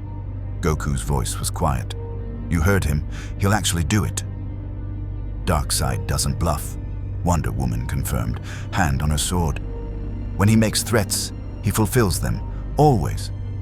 Superman stepped forward. "Then we all fight. Justice League, Teen Titans, every hero we can muster. And he kills a city while we mobilize." Goku interrupted. "No, he's right. This is on me." He looked around the room at these heroes who'd become something like friends. "I'm the one who caught his attention. I'm the one he wants to test. It has to be me." "Goku," Superman started. "I know what you're going to say.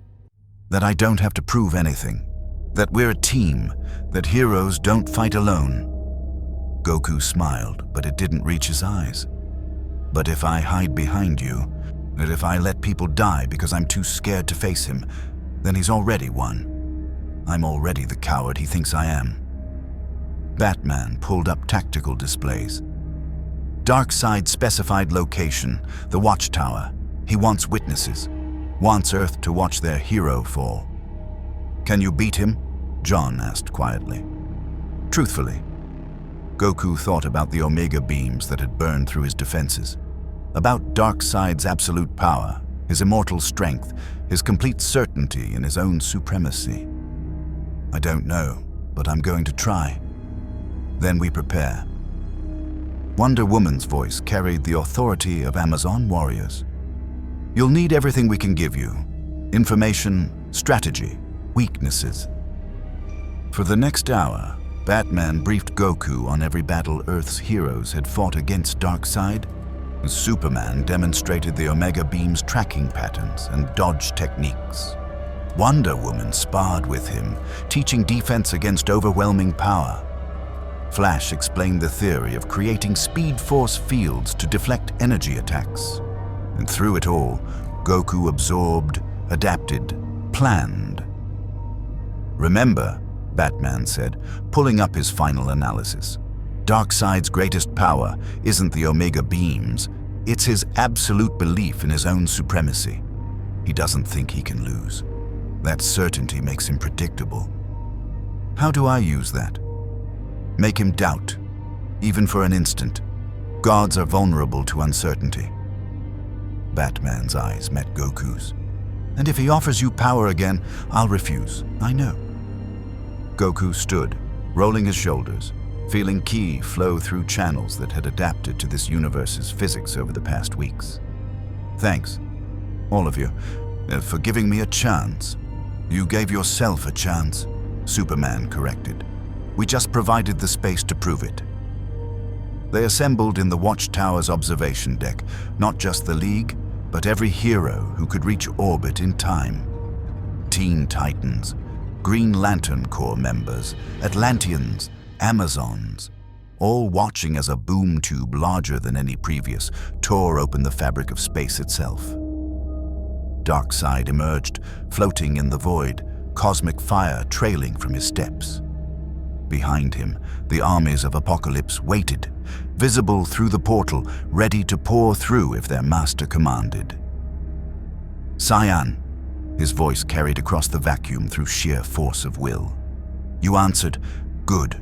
Kneel now, swear fealty, and I will spare your adopted world. Not happening.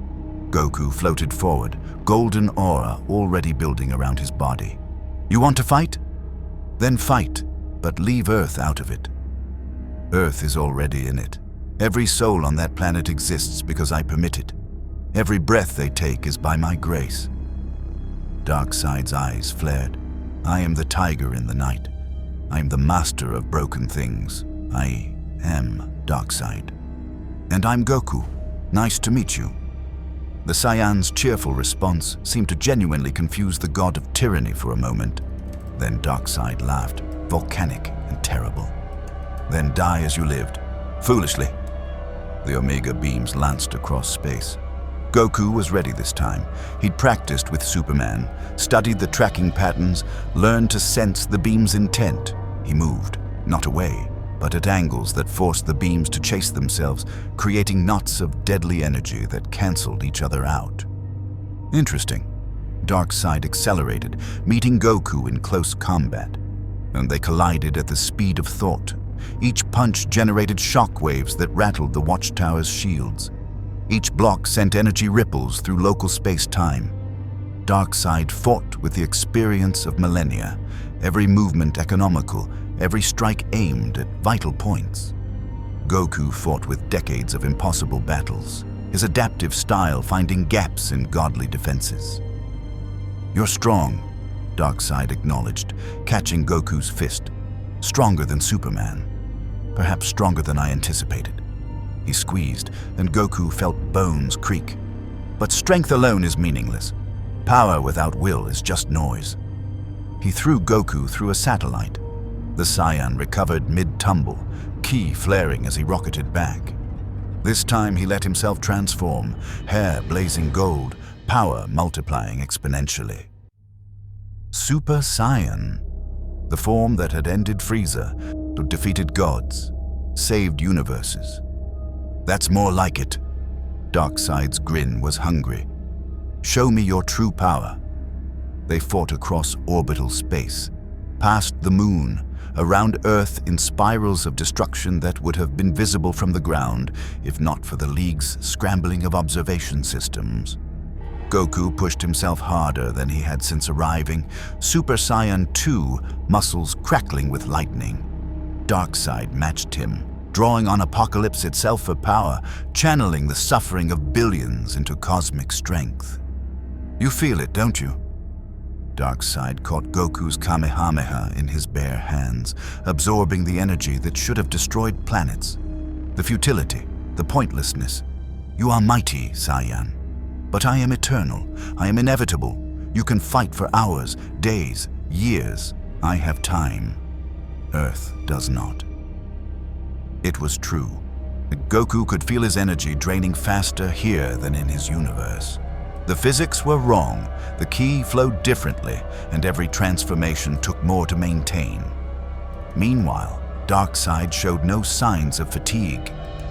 Then I guess Goku powered up further, muscles bulging as Super Saiyan 3 took hold, hair growing to impossible lengths. I'll have to end this fast. He moved faster than light, instant transmission, not based on energy sensing this time, but pure speed. He appeared behind Darkseid, in front, to the side, above, below, creating afterimages that struck from every angle simultaneously. Each punch carried planetary force, each kick could shatter mountains, and Darkseid laughed, catching every blow. Yes, this is power worthy of Darkseid. Join me, Saiyan, and together we could rule. Shut up! Goku's roar actually made Darkseid pause. Not from fear, from surprise. The Saiyan's eyes held something the god hadn't seen directed at him in millennia. Not fear or worship or even hatred. Disappointment. You keep offering power like it's the answer to everything, Goku said, breathing hard, Super Saiyan 3 flickering. But power's easy. I've had power. I've been strong enough to destroy universes if I wanted. You know what's hard? Being good. Being kind, protecting people weaker than you because it's right, not because they can give you something. He dropped to base form. No transformation, no golden aura. Just Goku, battered and bloody, floating in space. So no, I won't join you, I won't kneel, and I won't let you hurt anyone else. Darkseid's eyes narrowed. You revert to your weakest form? Have you accepted death? No. I'm accepting what Superman tried to teach me. Goku dropped into stance. It's not about being the strongest. It's about being strong enough to choose mercy, strong enough to protect without destroying, strong enough to... His body moved on instinct. Ultra instinct. The transformation was different here. Silver hair, silver eyes, but the aura was more controlled. Refined. Where in his universe, Ultra Instinct was pure combat instinct divorced from thought. Here it felt purposeful, as if the technique had adapted to DC's emphasis on will and choice. And Darkseid, for the first time in eons, felt something he'd forgotten: uncertainty. Goku moved like water, like inevitability. Every attack Darkseid threw was avoided by impossible margins, not dodged, but simply not hit. It's as if Goku existed in the spaces between violence. And when Goku struck back, each blow landed with precision that bypassed even new god durability. This is... Darkseid actually stumbled. This is impossible. You move outside causality itself. I move like I need to. Goku's voice was calm, centered. To protect, not to conquer. He pressed the attack, and for the first time in living memory, Darkseid was forced to defend. The god of tyranny blocked, parried, retreated.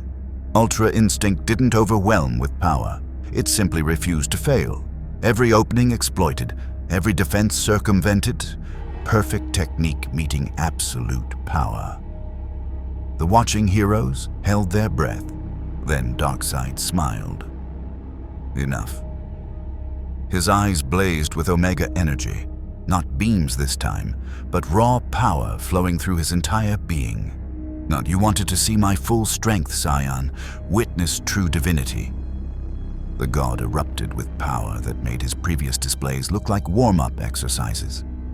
This was Darkseid Unbound, the version that had fought the entire Green Lantern Corps to a standstill, that had faced the entire Justice League and won, that had stood against the combined might of New Genesis and survived.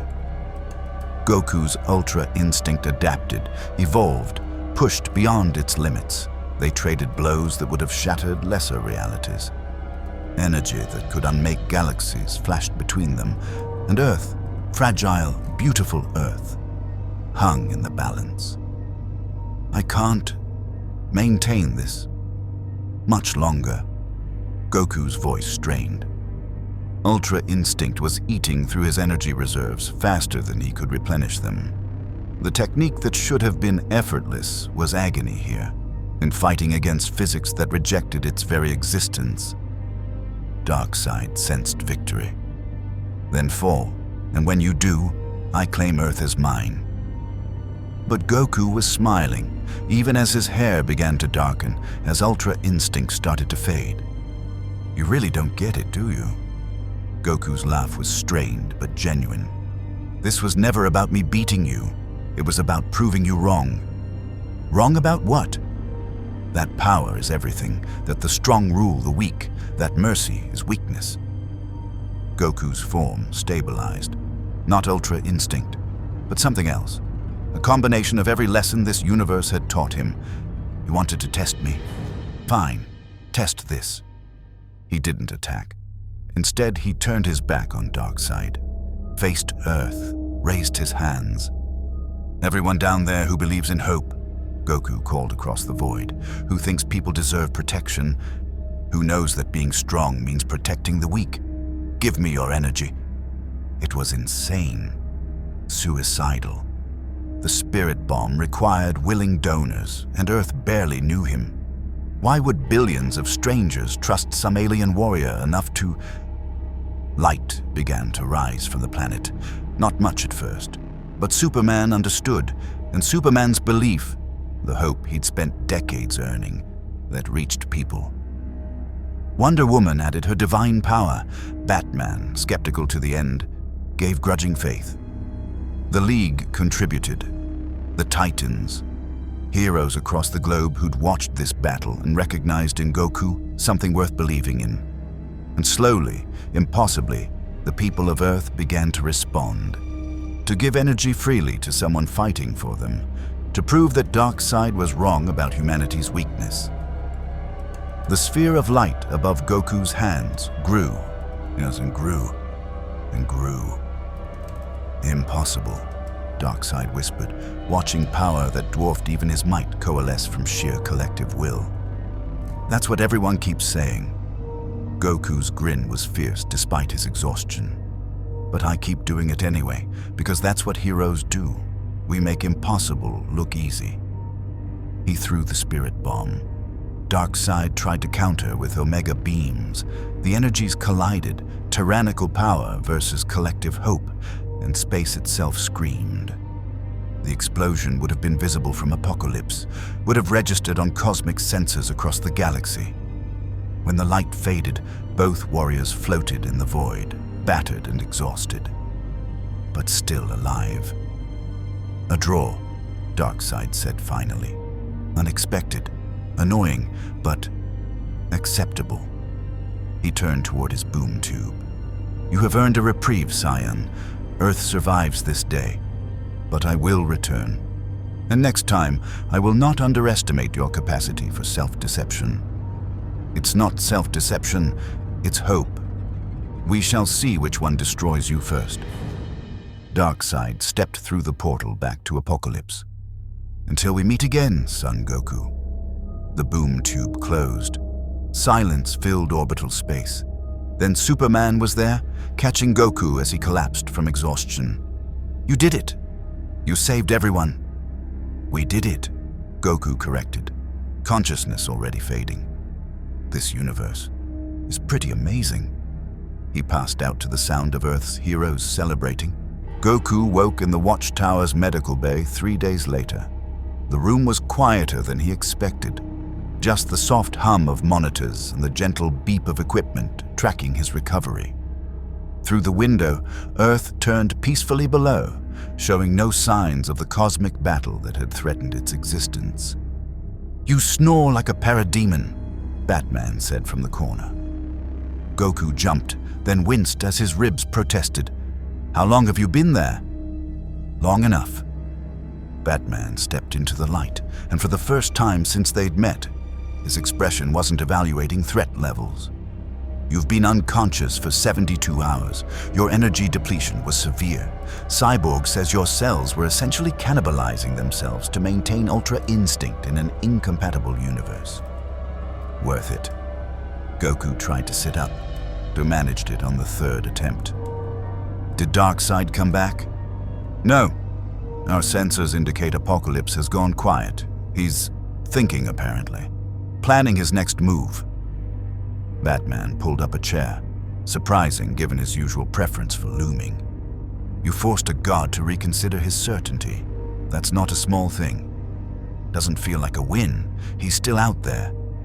"He's always out there. Darkseid's been threatening Earth for decades. We've learned to live with it." Batman leaned back.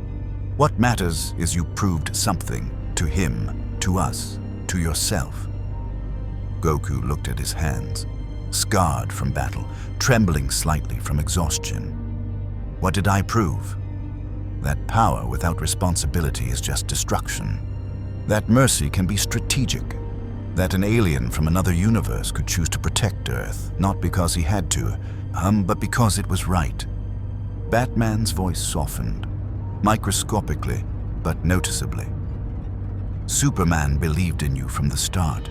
Diana saw your warrior's heart. Even Flash thought you were fascinating, but I needed proof. I needed to know you wouldn't become another threat we'd have to contain. And now?" Batman stood, walked to the door, paused. "Welcome to Earth, Goku. Try not to break it." Coming from Batman, it was the equivalent of a parade and medal ceremony. Over the following weeks, Goku's presence in the DC universe became something approaching normal. He helped Flash run disaster relief in Central City, moving supplies at super speed while Barry explained the importance of logistics over brute force. He trained with Wonder Woman on Themyscira, learning Amazon combat philosophy about honor in battle. And he even joined a Justice League mission to stop an alien invasion, though Superman had to remind him 3 times that they were capturing the invaders, not just fighting them for fun. And slowly, impossibly, he found himself becoming part of something larger than himself. It happened in small moments.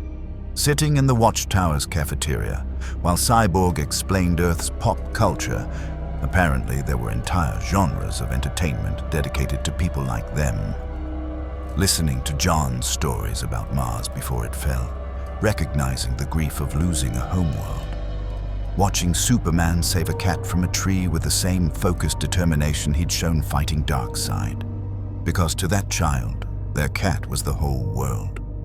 This universe was darker than his own. Death was permanent. Villains escaped. Heroes sometimes fell. But it was also more intentional. Every choice mattered because there were no do-overs.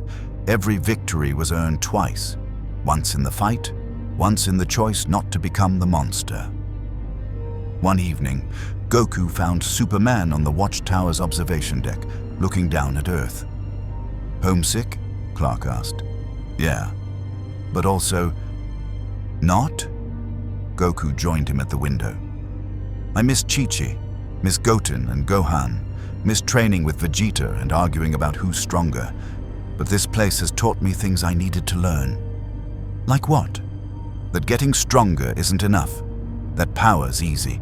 Anyone can punch harder, move faster, blow up bigger things. But being better, being good, that takes real strength." Goku smiled. You guys make it look natural, but I know now it's not. It's a choice you make every single day. It gets easier, Superman said. No, the choosing part. Eventually it becomes who you are instead of what you do. I hope so. Goku powered up slightly, not transforming, just letting Kai flow. It felt smoother now, more integrated with this universe's physics, like his energy was finally learning to speak DC's language.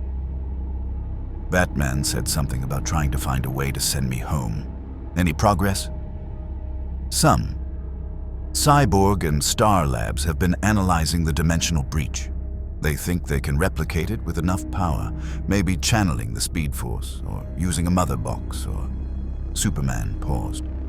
Do you want to go home? The question hung between them. Goku thought about it. Really thought about it. About his family waiting in another universe. About adventures he'd left unfinished. About Whis probably wondering where his student had vanished to. But he also thought about Earth. This Earth. About Superman's friendship and Batman's grudging respect. About Wonder Woman's warrior spirit and Flash's infectious enthusiasm. About 32 children in a Gotham hospital who were alive because he'd chosen mercy over certainty. Yeah, he said finally. I want to go home, but I also want to come back. Visit, spar with you. Help out when things get crazy. He struggled for the word, a friend.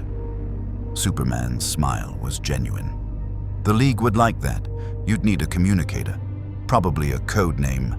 Goku might not translate well to Earth's media, and Batman would insist on protocols for dimensional travel that don't accidentally tear holes in reality. Worth it. Goku extended his hand. Thanks for everything, for teaching me, for trusting me, and for showing me what real heroes look like. Superman shook it, and in that grip was mutual respect earned through battle and proven through choices.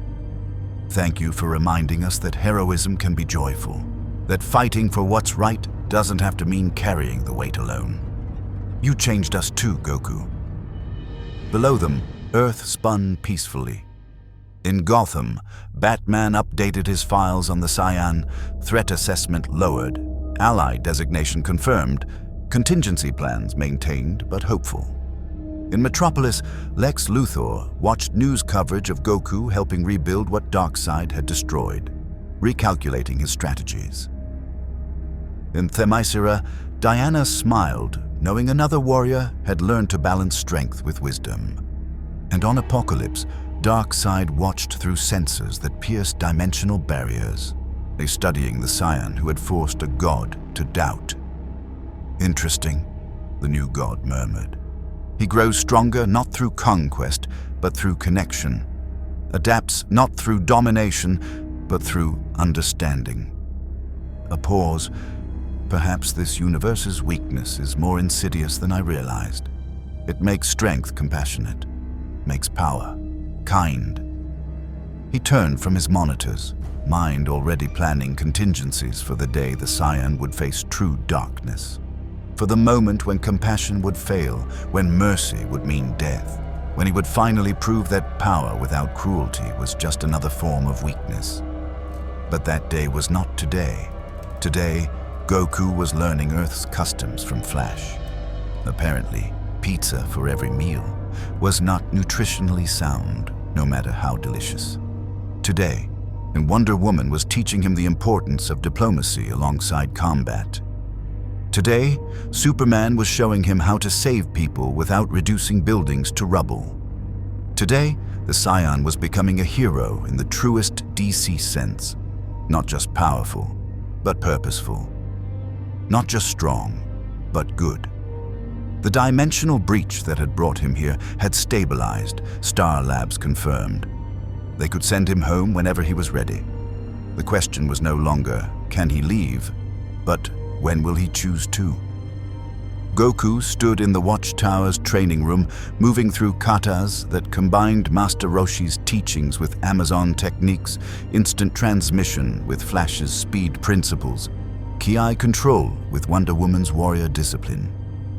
He'd arrived in this universe by accident, fallen into a world darker and more permanent than his own. But he'd found something here worth staying for, at least a while longer. He'd found heroes who proved that power didn't have to corrupt, that gods could choose to be human, that the strongest choice was often the kindest one. His communicator chirped. Superman's voice. "Goku, we've got a situation in Coast City. Sinestro's Yellow Lanterns are attacking the Green Lantern headquarters. Could use an extra pair of hands." Goku grinned, that warrior's joy lighting his face, but tempered now with purpose. "On my way. Try to save some for me." He flew toward the mission, toward his friends, toward the never-ending fight to protect those who couldn't protect themselves. Behind him, Earth turned peacefully below. Ahead, another battle waited. Another chance to prove that mercy was strength, that hope could survive darkness, and another chance to be a hero. The DC Universe had gained something it didn't know it needed. Proof that goodness could survive across dimensional barriers, that a warrior from another reality could look at Earth's darkness and choose to be its light anyway. Goku would return home eventually. Star Labs promised they'd have the dimensional portal stabilized within months. He'd see Chi-Chi again, train with Vegeta, hug his sons. But he'd also come back. The Justice League made sure of that, offering him honorary membership, a standing invitation to fight alongside Earth's mightiest heroes whenever he wanted. Because in the end, that's what both universes had taught him. Family wasn't just blood. It was choice. It was showing up for people who needed you. It was fighting not for the thrill of battle, but for the chance to protect smiles. And in a multiverse of infinite possibilities, that was the most heroic truth of all. Thank you for watching. Please like and subscribe.